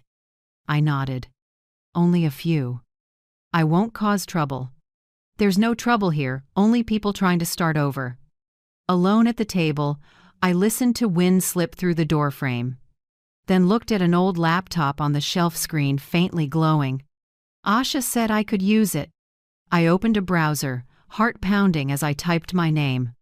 Lorraine Whitaker. In seconds, headlines poured in. Tech billionaire Lorraine Whitaker missing after yacht accident. Police suspect careless accident. Victim reportedly showed signs of cognitive decline. The first photo stunned me at last year's birthday. Dazed in a burst of flashes, glass in hand. I remembered. I was tired and hadn't known they planned a surprise. The caption below read, Whitaker is believed to be in early-stage Alzheimer's, raising family concerns about competency. I went numb. It felt like someone clenched my heart in a fist. They didn't just want my money, they wanted to erase my name, wipe me from the world as if I'd never existed. I pulled the blanket tight and stared through the glass at the far-off sea, moonlight scattered over it. They thought I was dead, and the press helped finish their story. I laughed softly, almost a whisper. All right, let them believe it.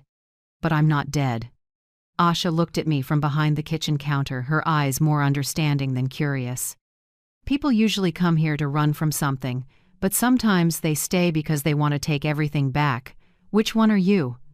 I set the teacup down and answered, steadier than I'd ever sounded. Both. Outside, the waves still lapped gently at the shore. And I, the woman just pulled back from death, began to understand I wasn't just surviving. I'd been reborn. And the quiet of tonight was only the start of another storm, this time one I would make myself. 3 days after the yacht accident, my name was everywhere, all with the same tone, mournful, solemn, and dishonest. Tech billionaire Lorraine Whitaker passes away after a sudden accident. Family confirms she had been battling early-stage Alzheimer's. The press added, a private memorial will be held at Oak Ridge Cemetery. In lieu of flowers, the family requests donations to the World Alzheimer's Fund. I sat still in the small room at Ashes Bay Inn, the newspaper shaking in my hands. Beneath that headline was a photo of Caleb and Marissa holding hands, heads bowed, looking like two souls shattered by grief. They nailed their roles. I had to admit it, they knew how to paint a tragedy that made the world believe they were devoted and loving. Asha came over and set a cup of coffee on the table. "You're going, aren't you?" I looked up and nodded slowly. I need to see it with my own eyes, otherwise I won't believe what I'm reading. That's dangerous, I know. But sometimes to survive you have to look straight at the people burying you. That morning, the sky was a flat gray and the clouds hung heavy. I wore a wide-brim hat and Asha's dark sweater, and I walked the dirt path to Oak Ridge Cemetery. Bare branches stirred in the wind. From a distance, I saw a few dozen people gathered around the open grave, all in black. In the center, Caleb gripped Marissa's hand, head lowered like a man who'd lost his entire world. The officiant read a long eulogy about a great woman taken too soon by illness and accident. I stood behind the trees, far enough to be safe. My heart beat slow, even cold. It's a strange thing to watch your own burial while you're still breathing. I saw Marissa dab her eyes with a white silk handkerchief, precise, perfect, not a real tear in sight. Caleb's shoulders trembled, but not from emotion. I recognized that tremor, the same one he had when he lied to his father as a boy. I pulled a small notebook from my pocket and marked down everyone present. Robert's old friends, a few former employees, familiar neighbors, but 3 absences caught my eye. Edward Kane, my financial advisor, the man who managed nearly all my remaining shares. Clarice Nolan, the original trust attorney who swore to Robert she would protect me. Lisa Grady, the bank controller who approved all asset transfers. All 3 vanished. No flowers, no condolences. Too neat to be coincidence. The service ended quickly. People drifted away. Caleb set a bouquet of white flowers on the grave, then turned to hug Marissa. I saw her hand smooth his back, and a thin, sharp smile flickered when no one was looking. I understood then. To them, this wasn't a funeral, it was a victory day. When the crowd had gone, I moved closer, my steps quiet as a shadow. The new stone bore my name, Lorraine E. Whitaker, 1957, 2025. Beloved mother, visionary, gone too soon. I read each word, then let out a small laugh. Beloved mother. Sure. They picked that line to convince everyone the family bond was intact. The wind rose, tugging loose strands of hair across my forehead. I set a single white daisy on the wet soil, not for the deceased, but for myself, the one just born again. I walked away, leaving that carved stone like a screen for what I was going to do next. That afternoon, back at the inn, Asha was making tea. I told her everything, detail by detail. She listened, then asked quietly, "Do you think they did this alone?" "I don't know yet," I said.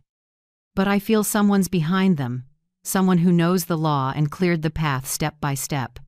Asha nodded, then said slowly, "In this town, there's a name people mention when they want things done clean and fast. Bianca Mercer, an attorney who specializes in asset transfers, trusts, and settling ownership. I saw that name in a murky dispute last year. You might want to check." I wrote it down immediately. The name landed like a puzzle piece snapping into place. Bianca Mercer. I remembered the initials I'd seen in the files at Caleb's BM, at the end of every Project Lorraine note. Maybe that was her. That night, after Asha was asleep, I opened her old laptop and went back online under an alias.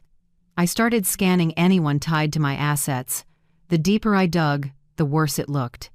Trusts that once had my name were now temporarily transferred to an entity called Mercer and Hale Advisory Group, Hale being Marissa's last name.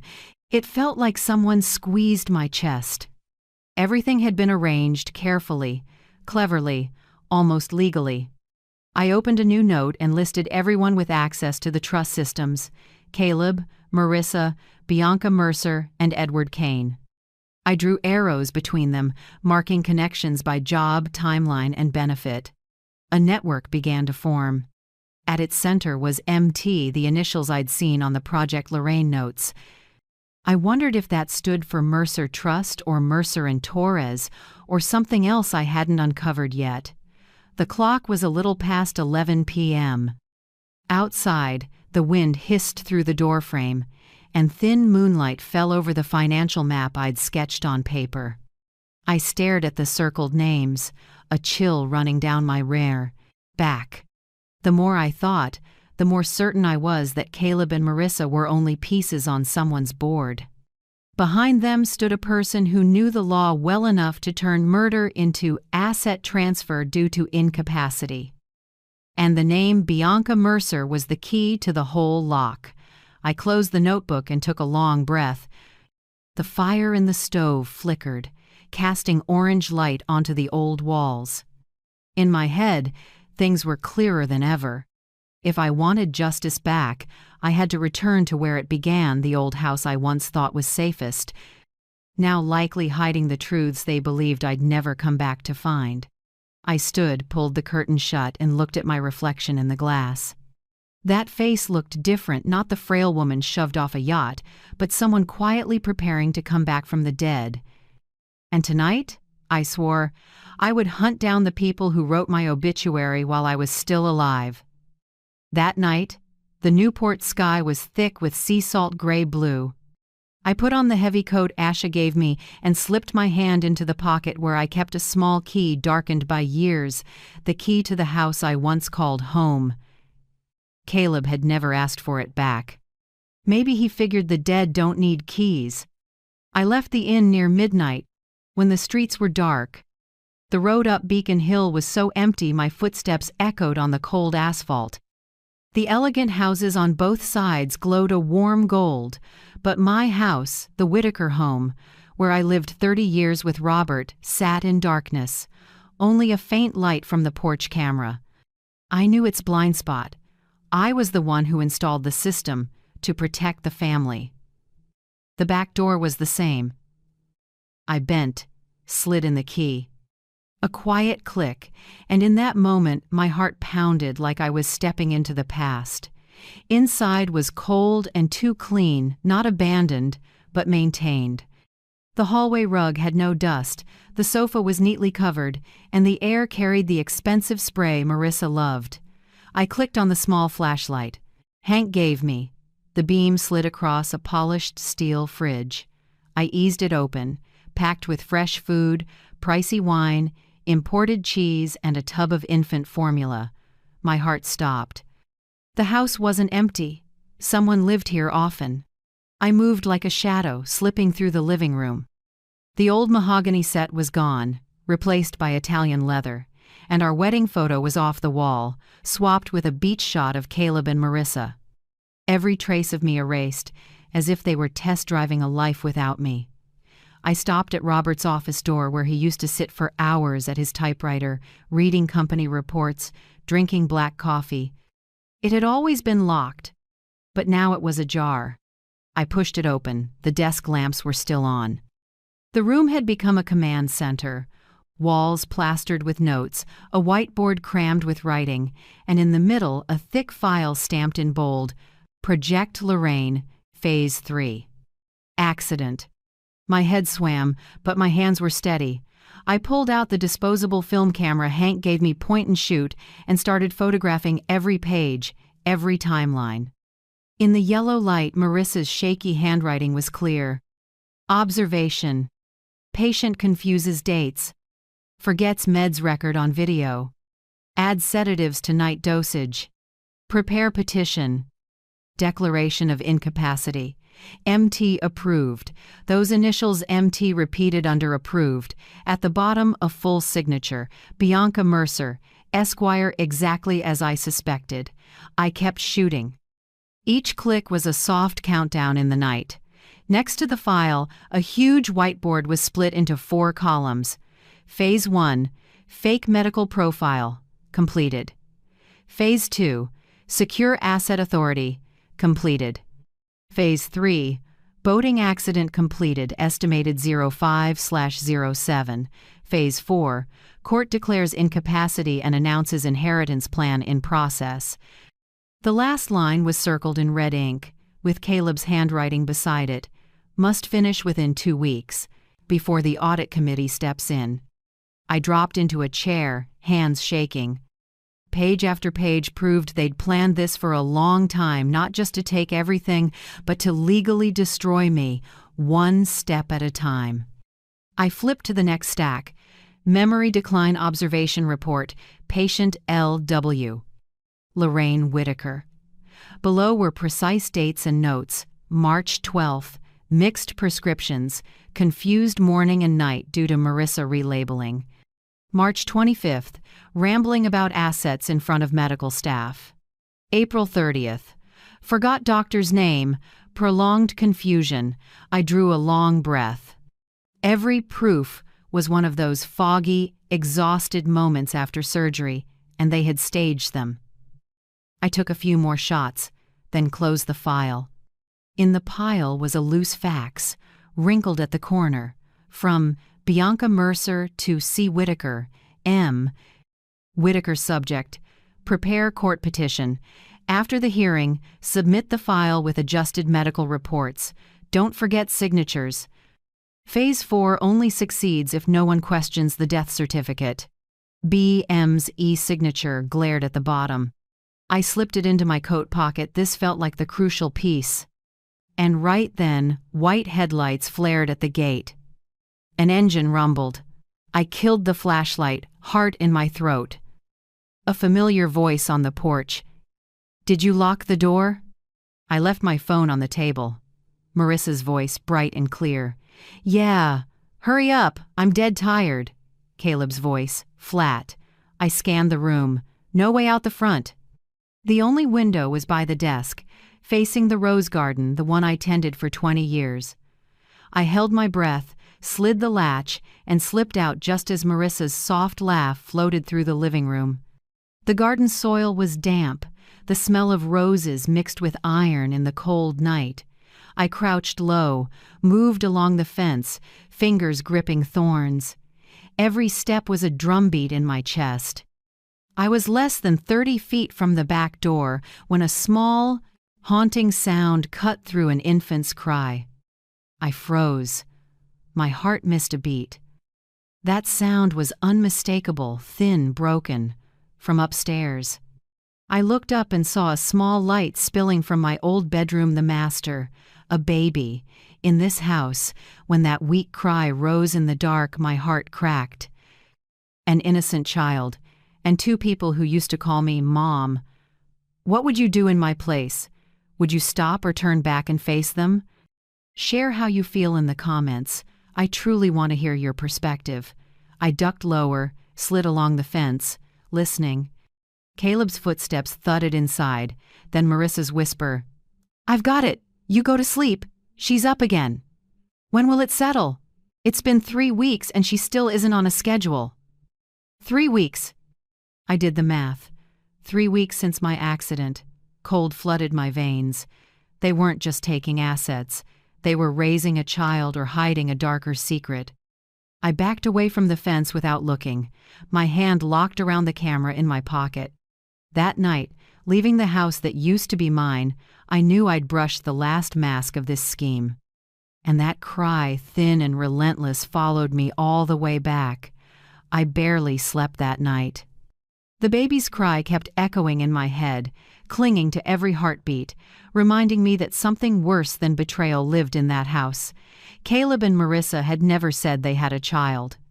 No friends knew, no posts, no announcements. In their world, everything got shown off: new house, new car, pricey vacations, yet something as big as a baby was silent.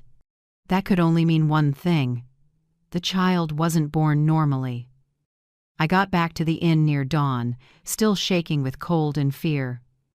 Asha woke as I walked in, but only looked at me without asking. She set a hot tea on the table, let me sit, then gently asked, "What did you see?" I stared into the steam, my voice tight. "A baby, in that house, newborn about 3 weeks."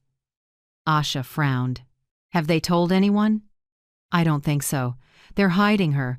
I don't know why yet, but I'm sure she's tied directly to their plan." I remembered the lines in those files: "Prepare for legitimate heir." I hadn't understood then, but I did now. They needed a child with the Whitaker name to shore up legal claims after my death. A perfect heir to a multi-billion-dollar estate. I told everything to Hank when he came to fix Asha's generator that morning. He listened, then said, "You need someone who can dig without raising alarms. I know a guy, Evan Ross. Private investigator, used to work Boston PD, quit because he couldn't stomach buried evidence. He's quiet, honest, and he owes me." That afternoon, Evan showed up. 40s, tall, the worn face of someone who'd seen too much filth.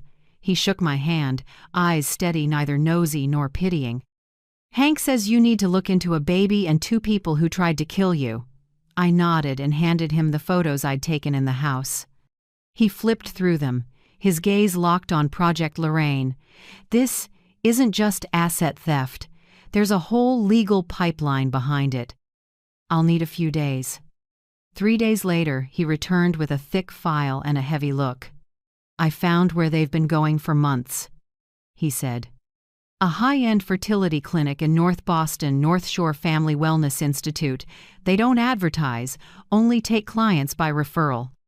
But I could access their parking lot cameras." He opened his laptop and ran a stream of security images. Clear shots of Caleb and Marissa, black coats, sunglasses, walking into the clinic at different times. One photo showed them carrying a thick envelope, another had Marissa speaking with a woman in a lab coat at the back door. "Cash," Evan said. I checked internal accounting. There's a large payment, $220,000, labeled special consulting fee. "No. Invoice. No. Source." I leaned back, dizzy. "You think they hired a surrogate?" Evan nodded. "I don't just think, I know. North Shore runs something called the Private Heritage Program, a hush-hush surrogacy service for the ultra-rich who want a baby without their names in medical records." I tracked down a list of former nurses. One of them, Leah Torres, agreed to talk. We met Leah at a small cafe near Salem Station. Early 30s, hair tied back, eyes wary. Evan opened gently but straight. "Do you remember a patient named Reed?" "Talia Reed. 18, from Vermont." Leah stiffened, eyes wide, then whispered, "Oh God, Talia, I remember. Sweet kid, skinny, always smiling. She was caring for a rich couple, then she died." My hand clamped the table edge. "How did she die?" Leah swallowed. "The file says obstetric complications, but her pregnancy was perfectly normal. Blood pressure, heart, labs, all stable. That night, the on-call doctor said he'd give a routine injection to support labor. Minutes later, Talia seized and flatlined. No one explained. And the couple disappeared the next morning. Was that couple Caleb and Marissa Whitaker? Leah looked at me, realizing I wasn't guessing. She shivered. "I don't know their real names, but they signed with a C and M. The man said he wanted the birth certificate prepared ahead of time to list them as parents. We were never allowed to ask more." The air thickened. I heard my own heartbeat, slow, heavy, painful as a hammer. How old was Talia? 18. She'd just left home in Vermont. Said she wanted to earn money to go back to school. She believed she was helping an infertile family. After she died, the clinic director had everyone sign a new NDA. I quit a week later. I couldn't speak.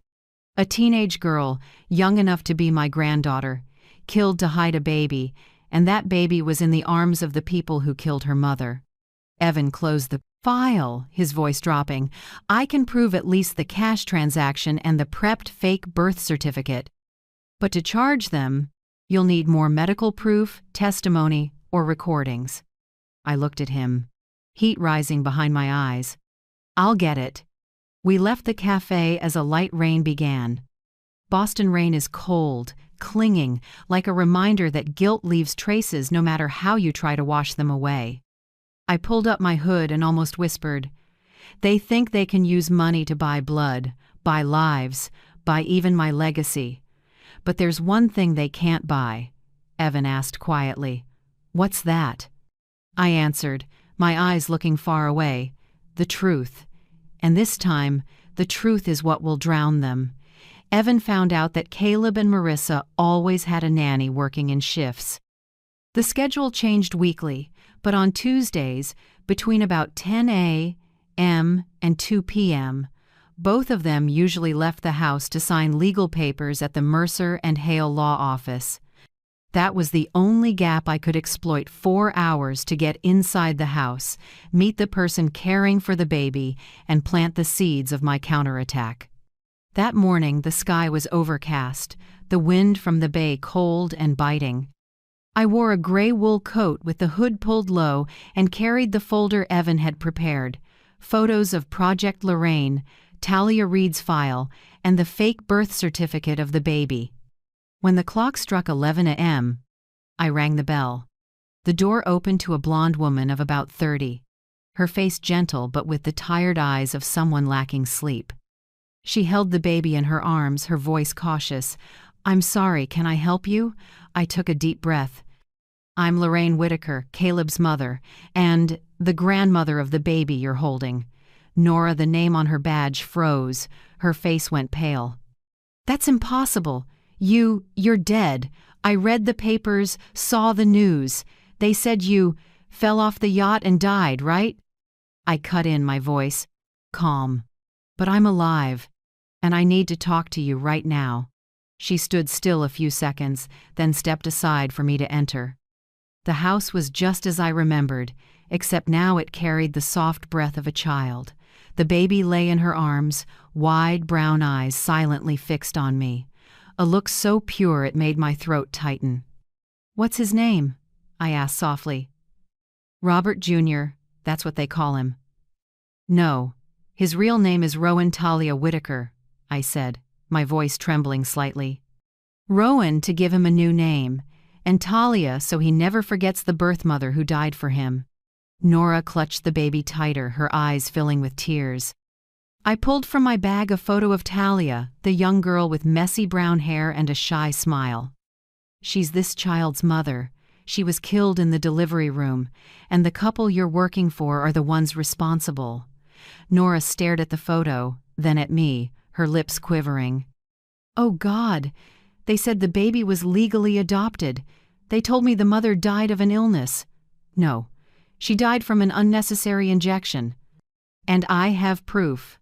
I opened the folder and spread Evan's printed documents on the table, photos of the Project Lorraine timeline, medication reports, and Bianca Mercer's fax. Nora's eyes widened. "They documented everything, even the plan to kill you." I gave a thin smile. "Yes. And now I need you to help me record the final part of this story." I laid a hand on her shoulder, speaking slowly. "You stay here. Keep caring for Rowan as usual. But record everything, what time they return, their behavior, their calls, the visitors. Use this phone to take photos and store them separately. Evan will collect the data weekly. Don't let them suspect a thing." Nora stayed silent, tears sliding down her face. Then she nodded softly, holding the baby close. "I'll do it. For him, he deserves to live the truth. I touched Rowan's cheek lightly and whispered, "You'll grow up with the truth, not their lies." That afternoon, Evan installed the surveillance gear, a small recorder hidden in a frame in the living room, a long-life battery camera inside the bedroom humidifier, and a voice monitor under the old mattress. Everything linked to an encrypted drive only Evan and I could access. As I left the house, I stood at the gate and looked back, seeing Nora holding Rowan at the window. Light fell across her face, a mix of fear and resolve. I knew I had found a priceless ally, not a detective, not a lawyer, but another mother ready to protect an innocent life. That night I sat at the desk in my room at the inn, writing by hand a letter to Bianca Mercer. My handwriting steady, deliberate. "Dear Miss Mercer, the woman you thought dead is still alive, and she has read every report of Project Lorraine. I suggest you review the file of patient Talia Reed before the court receives another copy from me. I am not seeking justice for myself, but for that girl and for the child named Rowan Talia. See you on the side of the light." I folded the letter, slid it into a white envelope, sealed it with wax. Evan would place it on Bianca Mercer's desk Monday morning when she least expected it.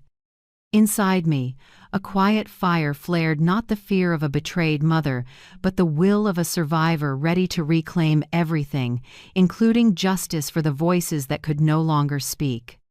The next morning, the bay wind carried damp and cold through Asha's Bay Inn windows.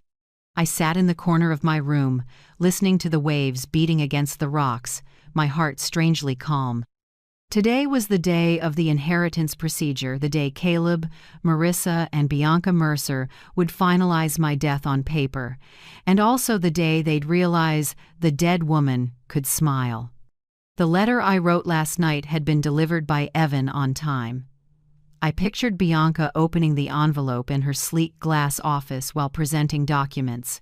The words I wrote by hand would surely freeze their blood. "The rumors of my death have been exaggerated. Send regards to Rowan Talia. Mother." Less than 2 hours later, Evan's phone buzzed. He sent me a remote clip. The three of them bursting out of Mercer and Hale like the building was on fire. Bianca nearly slipped on the steps. Marissa's sunglasses couldn't hide her pale face.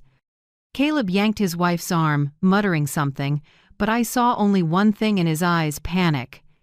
"They're heading home," Evan said on the phone. "Get ready, Lorraine, this is your moment." I checked the time, close to 2 p.m. I put on the deep blue dress Robert had given me on our 20th anniversary, brushing my fingers over the armrest of the mahogany chair in the living room. That chair once held him reading the paper every evening while I sat beside him listening to the steady turn of pages. Now it was the waiting seat of a ghost me. Evan had set up the cameras the night before. 3 hidden in the ceiling lights, 2 recorders in the flower vase, and behind the bronze statue. Every word I spoke would be captured cleanly enough for court. I also had a small device clipped under my collar, ready for anything. Before they arrived, I told Nora to take Rowan down to the old wine cellar, where a small escape hatch led to the alley. That cellar once held my precious Bordeaux. Now it was a shelter for the baby Marissa wanted erased from medical records. "I won't let them hurt him," Nora promised, her voice like steel. About 30 minutes later, car tires screeched outside. I heard rushed footsteps, an electronic lock click, then the door flew open. Marissa entered first, coat still on, eyes wide as if she'd seen a ghost, and in her mind, she had. Caleb followed, pale. Bianca came last, clutching her briefcase, calm in a way that was clearly fake. I sat upright, turned my chair toward the door, light falling across half my face. I didn't speak, just smiled. The silence stretched so long you could hear the clock tick. "Oh my God!" Marissa gasped first, stepping back. "Impossible, you're dead!" I tilted my head, my voice soft as air. "Death, sometimes, is just a way to see who truly wants you gone." Caleb's mouth opened, no words. Bianca, the only one still composed, spoke hoarsely and slow. "What do you want, Mrs. Whitaker? If this is some cruel joke, then—" "No, Bianca," I cut her off. "This is reality, and the cruel thing are the plans you wrote." I pointed at her briefcase. "Inside is the Project Lorraine file, isn't it? I've read it all. The facts about declaring incapacity, the fake birth certificate of Rowan Talia, or should I mention the death of Talia Reed?" For the first time, Bianca wavered, her face drained, her hand gripping the strap. Caleb turned to her, panicked. "What facts? Mom, what are you talking about? Oh, you don't know?" I locked eyes with him. "Remember the night on the yacht?" "Who pushed me, Caleb? Your wife, or did you agree to it yourself?" The room grew heavy. Marissa trembled, lips moving. Caleb looked down, avoiding my eyes. I looked at Bianca, trying to regain composure, but sweat dotted her temple. "I know you're smart," I said slowly, like pouring acid. "But you picked the wrong side. Accelerate inheritance, that's your phrase, isn't it? Or should I play the recording you sent Marissa about the staged accident?" Bianca swallowed. "You can't have that." "I have everything, Bianca." I leaned forward, eyes locked on hers. "Recorders, cameras, medication reports, witnesses, and now your confession." A soft click flashed from the hidden clock camera, capturing Bianca shielding her face. She realized too late. "You're crazy!" Marissa screamed, lunging. Caleb held her back, shaking. "Stop! She really has the evidence!" Bianca backed toward the door, her voice rapid. I didn't kill anyone. I just followed instructions, files, procedures, everything legal. Caleb, Marissa, tell her. I only brokered?" I cut her off. "Only took money to erase a life and legalize an orphan?" "Yes, Bianca. Just administrative work." I stood, walking slowly closer, not raising my voice, but every word sharp as a blade. "You know, it's funny. I used to think the scariest death was drowning. But now I see real death is when people still breathe but have no conscience." No one answered, only the faint cry from downstairs, Rowan, calling his mother's ghost into the storm of silence. Bianca flinched, stepping back. Evan, watching through the cameras, chose that moment to activate the hidden speaker. His voice came low and distorted through the walls. "Newport police are on their way. Stay where you are." Bianca's face went white. Marissa's hands dropped. Caleb collapsed into a chair, burying his face in his palms. I turned, walked slowly back to my old chair, sat down as if I'd just finished a regular meeting. Before the police arrived, I spoke softly, just enough for the recorder to catch every word. "You called me a ghost. But I'm the ghost who smiles, and I just watched the living bury themselves." The door slammed open with a hard crack that rattled the window frames. Marissa screamed, clutching her chest like she'd seen a real spirit. Caleb froze in the doorway, his pale face still holding the shaking keys before they clattered to the floor. I stood in the living room, the same space they'd arranged to remember me after my fake funeral. Afternoon light streamed through the frame, shining on me and the baby in my arms.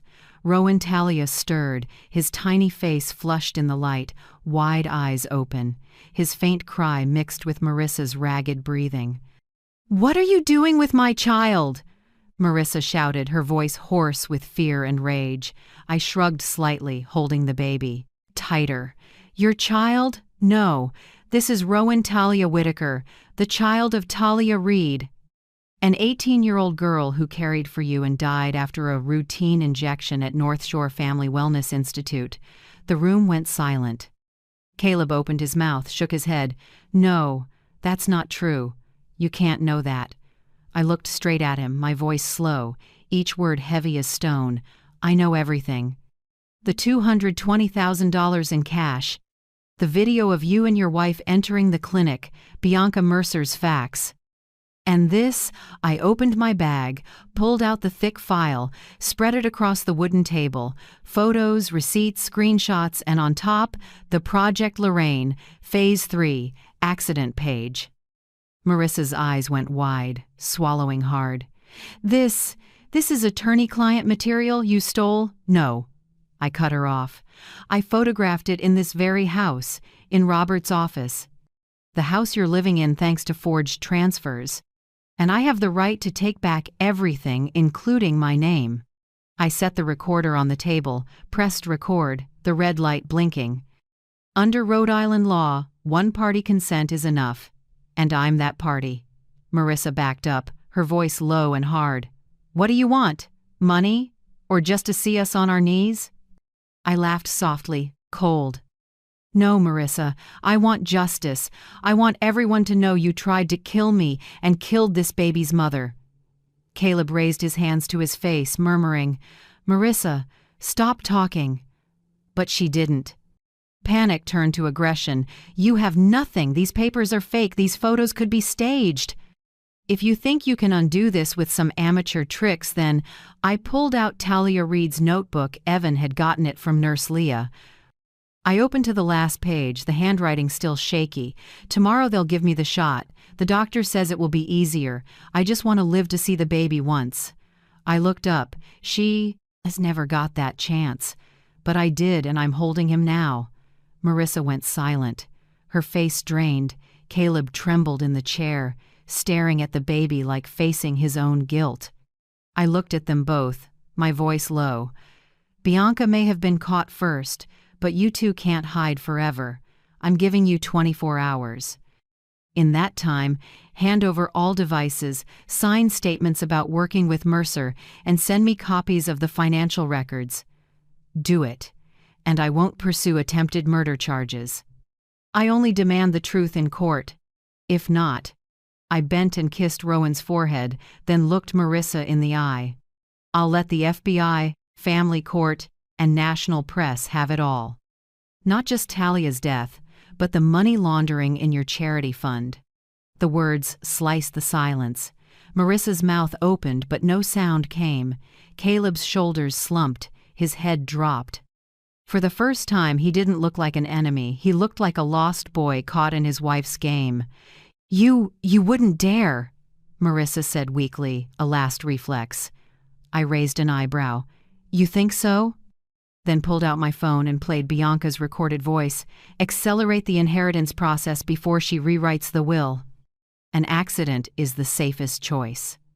Bianca's voice filled the room, cold and clear. Marissa's face shifted from pale to crimson. Caleb jumped up, yelling, You lied to me! I thought it was just fake medical records. Marissa backed away, trembling, tears spilling. I did it for us. For the future. You don't understand. Your mother would never give you a cent. I gave you, Caleb. I cut in, looking straight at my son. I gave you everything.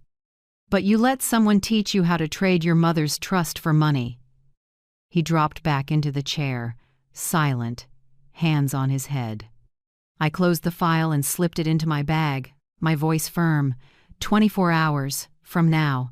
If I don't get confirmation, every copy goes to the press and the federal prosecutor. Don't try anything stupid. The cameras in this house are still live. I stood, walked to the door. Rowan stirred. I handed him to Nora, waiting in the hall, whispering, Keep him safe. His mother died for the truth. We can't let her die in vain. I left in silence. Behind me, Marissa's choked sob rose. Then a door slammed hard. I knew they wouldn't sleep tonight. As I stepped into the yard, I saw Evan waiting by the car, his cap pulled low. He looked at me, asked, They agree? I shook my head. Not yet, but they will. Someone like Marissa can't stand being cornered. Evan lit a cigarette, white smoke curling in the sea breeze. If they don't choose right, I smiled cold. I already guessed. And they've just called the cleaner. The real game starts now. I couldn't sleep. Since leaving that house, every cell in me was stretched, listening for any unusual sound. All my senses were on alert, as if even the wind at the window could turn dangerous. Around 4 a.m., my phone vibrated. Evan. His voice low, urgent, clipped. They're hiring a cleaner from New York, a man named Darian Holt. I've heard of him, handles post-event problems for the financial elite, never leaves a trace. I sat up, heart pounding. How soon will he arrive? Before tonight. They paid through a shell company in Manhattan. I traced the account, but he's the kind who can't be tracked. Lorraine, you have to get out. Now. I got out of bed, woke Asha and Hank O'Rourke, who'd been sleeping on the chair near the window. He didn't ask, just listened to a few words, then stood and put on his coat, his weathered face suddenly tight. "Let's go," he said. "I've got a safer place, a small island off Rhode Island. Old fishing buddy. This season it's empty, only gulls go there." I held Rowan Talia, wrapping the blanket around him. He slept soundly, breathing like a strand of silk. We left the inn while it was still dark, the fog so thick the headlights only reached a few yards. Hank piloted his old wooden boat, the engine grumbling in the night.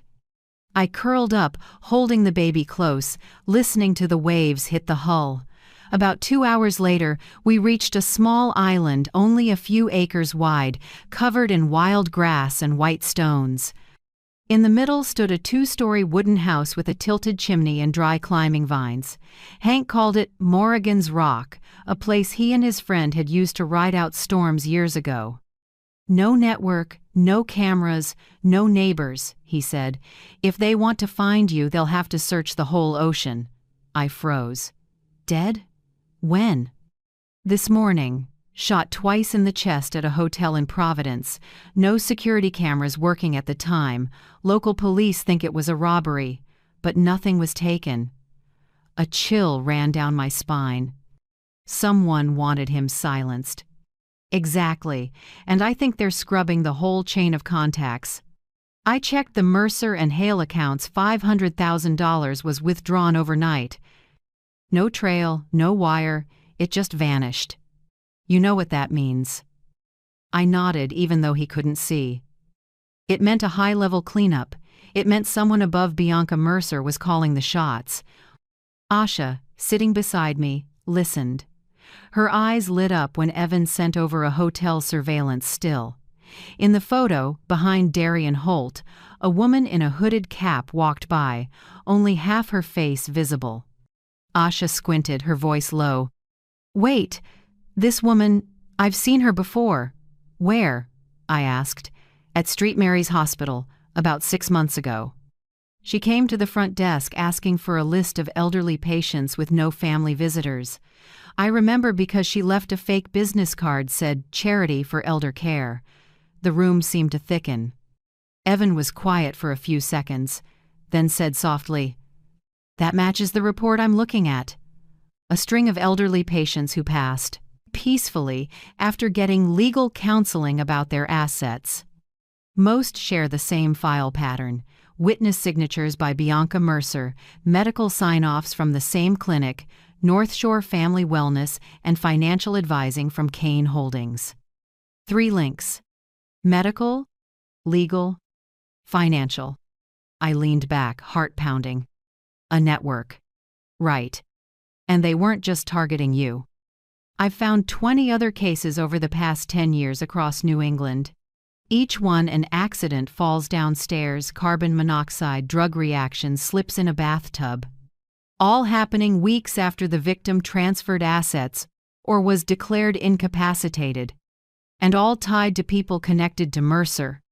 Evan sent over an image, a long data sheet with names, dates, causes of death, and the same note: family pre-advised by Mercer and Hale legal team.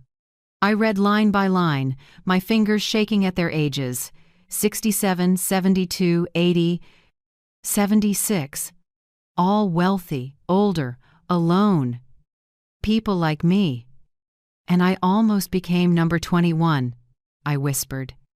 Asha squeezed my hand, speaking gently. "But you survived, and now you're the only one who can speak for them. Evan sighed on the other end. I'll forward all this to federal agents. But Lorraine, you have to understand once I do, they'll know you're alive. They won't sit still. These people have the money and power to erase everything. Once you step into the light, there's no going back. I looked out the window. The sea glittered, waves breathing like a sleeping beast. I wasn't scared anymore. I knew one thing clearly. If I stayed quiet, the baby in my arms would end up on that list too. I understand, I said quietly. If I don't speak, Rowan could suffocate in a furnace incident like the others. No, Evan, I died once. I won't die again in silence. Hank stepped over and laid a hand on my shoulder. I'll handle security. Asha will watch the baby. Lorraine, you say everything. Don't let them keep going. I nodded, tears rising but not falling. Outside, the wind kicked up and tossed the curtains. I felt like Robert was standing out there in the gusts, nodding at me. He used to teach me that strength doesn't come from shouting, but from knowing exactly when to speak. I turned to Evan, voice firm. Get everything ready. Tonight I'll record a video statement. Tomorrow morning, we send it to the media, attorneys, and the FBI at the same time. They might kill me, but they can't kill the truth. Evan was silent for a beat, then said, I knew you'd say that, and I'm already set. Lorraine, this time, we're not just exposing Caleb and Marissa, we're dragging the whole network into the light. I held Rowan and kissed his forehead. The sunset washed warm over his tiny skin, strangely peaceful. In that moment, I wasn't a victim anymore. I was carrying living evidence for dozens of forgotten souls. The sky bled thin red as the sun sank into the water. I whispered, a promise to myself. Tomorrow, their darkness ends. And it starts with me, the woman they thought was dead. I never thought I'd have to use myself as bait. But standing before the inn's mirror, looking at an old face in dim light, I knew there was only one way to end it, walk into the wolves' den myself. Evan pushed back hard. You don't have to do this. We already have enough evidence. I shook my head. We have pieces, Evan, not the picture. Only when Bianca Mercer says it herself and gets recorded will it be undeniable. I need her to confess in her own words. He was quiet a long moment, then nodded. Okay, but you're not going in alone. I'll have a listening team right outside. And Hank will be a block away. That afternoon, Nora sent an encrypted text. They'll be home at 7 p.m. Marissa's setting out wine. Bianca said, come settle this once and for all. I read it, my heart tightening. It was time. I put on my old navy wool coat, buttoned to the collar, no jewelry. I carried only one thing. A tiny clip-on recorder Evan had set up.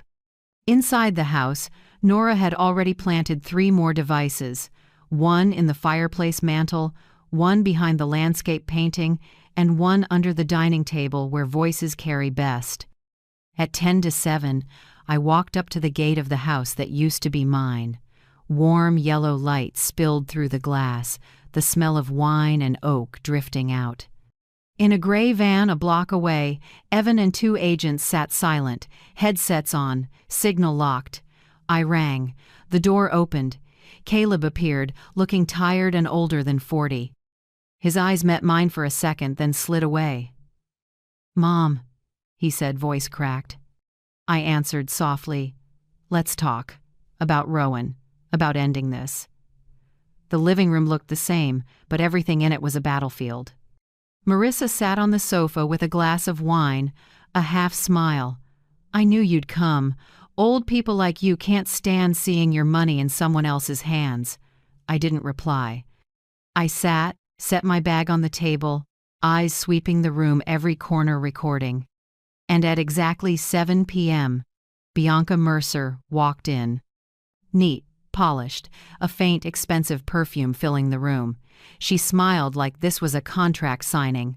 Mrs. Lorraine Whitaker, her voice smooth as silk. I'm glad you finally chose to sit down. I believe we all want to end this, peacefully. I leaned back, my tone low and even. Peaceful for whom, Bianca? For the people you were leased, or for the ones living off their corpses?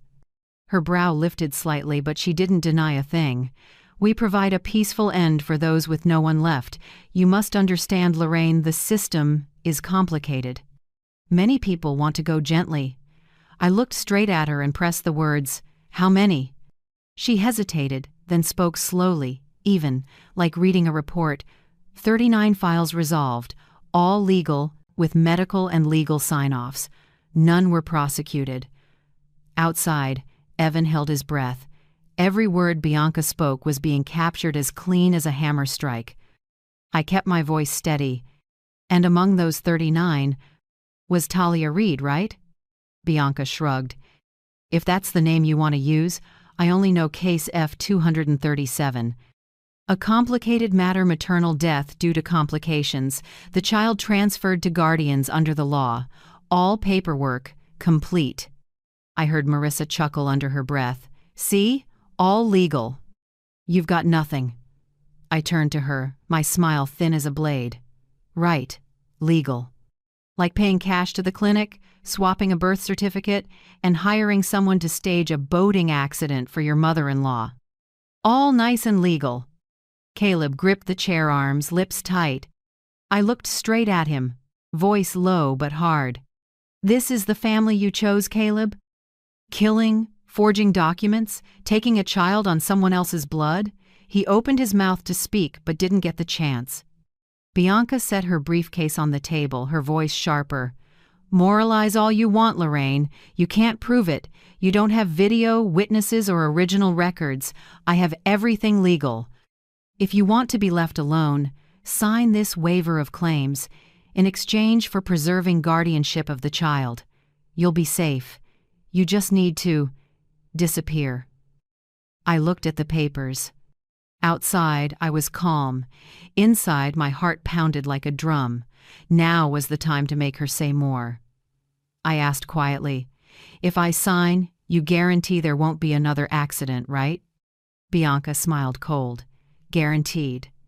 No more accidents, no more furnace carbon monoxide, no more slips in the bathroom. You just stay quiet.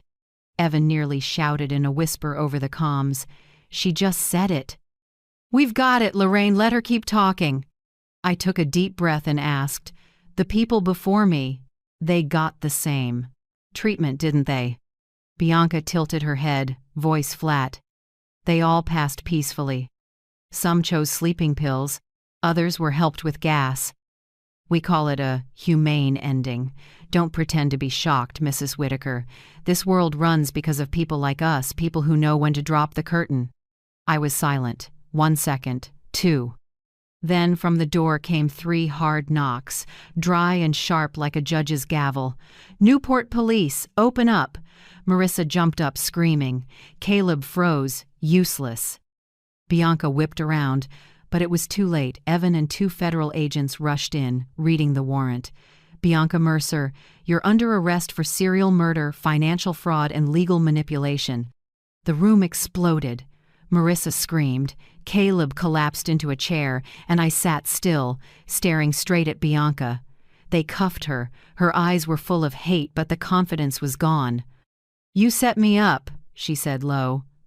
I answered softly, eyes never leaving hers. No, Bianca, you set yourself up. I just turned on the light so everyone could see. Outside, sirens wailed, blue and red washing the windows. I bent to pick up the file she'd tried to hand me, then tore it in half and let the pieces drift to the floor, the dry rip sounding like the close of a long chapter. As for me, the woman once shoved into the sea, I could finally see the shore. The next morning, Newport felt like it had woken from a long storm. On the streets, people buzzed about the stunning arrest. High-profile attorney Bianca Mercer accused of serial murder, financial fraud, and legal manipulation.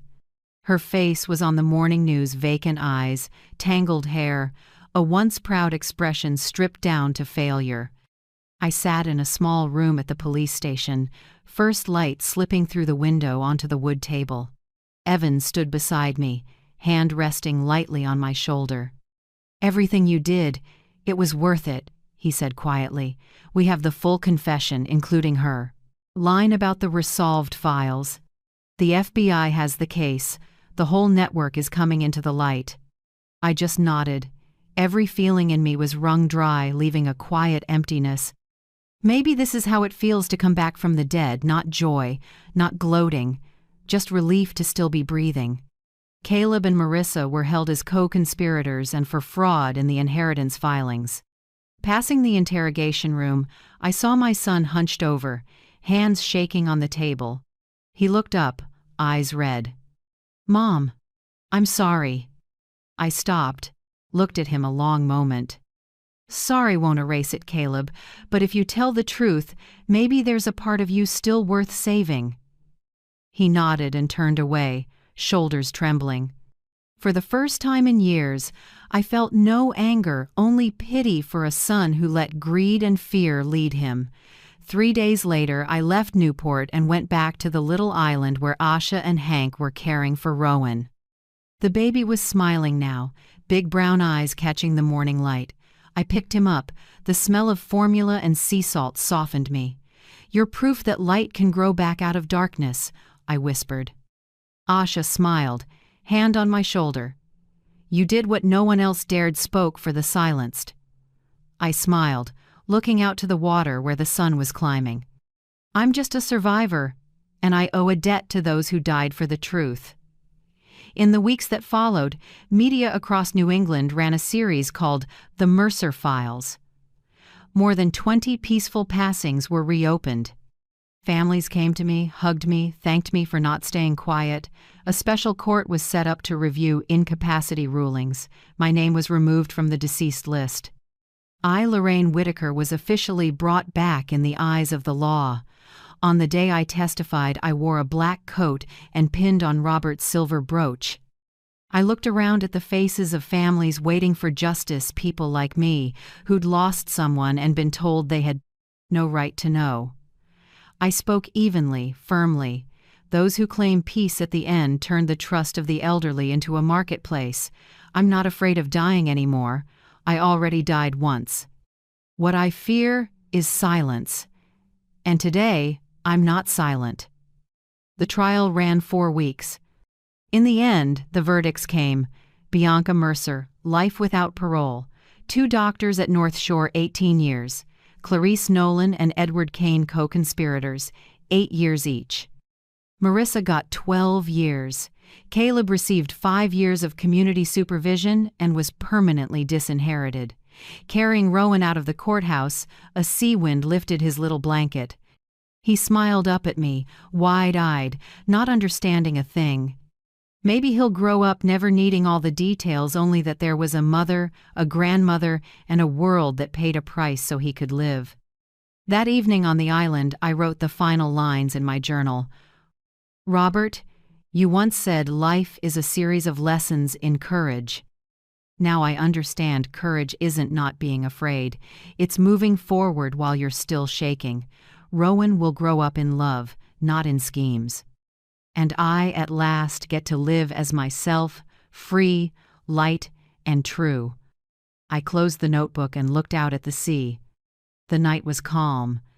Moonlight silvered the water, shimmering like a warm farewell to all the forgotten souls.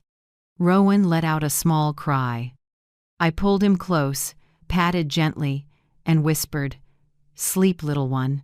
The world is quiet now." Then I turned to the small camera Evan left, switched it on, and looked straight into the lens. I knew the video would be posted as the final chapter of the series. I spoke slowly, as if to anyone watching from a quiet living room, a hospital bed, or the loneliness of old age. If you're hearing me, remember you're never too old to say enough. Believe in the value of your own voice. Sometimes a single honest word can topple an empire of lies. I paused, then smiled softly. I'm Lorraine Whitaker. I'm still here. And you, where are you watching from? Drop your city in the comments so I know how far this voice has reached. And if my story touched you, please subscribe, or simply share it with someone who needs hope. Thank you for staying till the very end. Outside the window, dawn lit the water, wiping away the night. I lifted Rowan, smiling as he beamed in the first light. An old chapter had closed. And I, the woman once shoved to the bottom, had finally surfaced, not as a victim, but as a witness to justice reborn.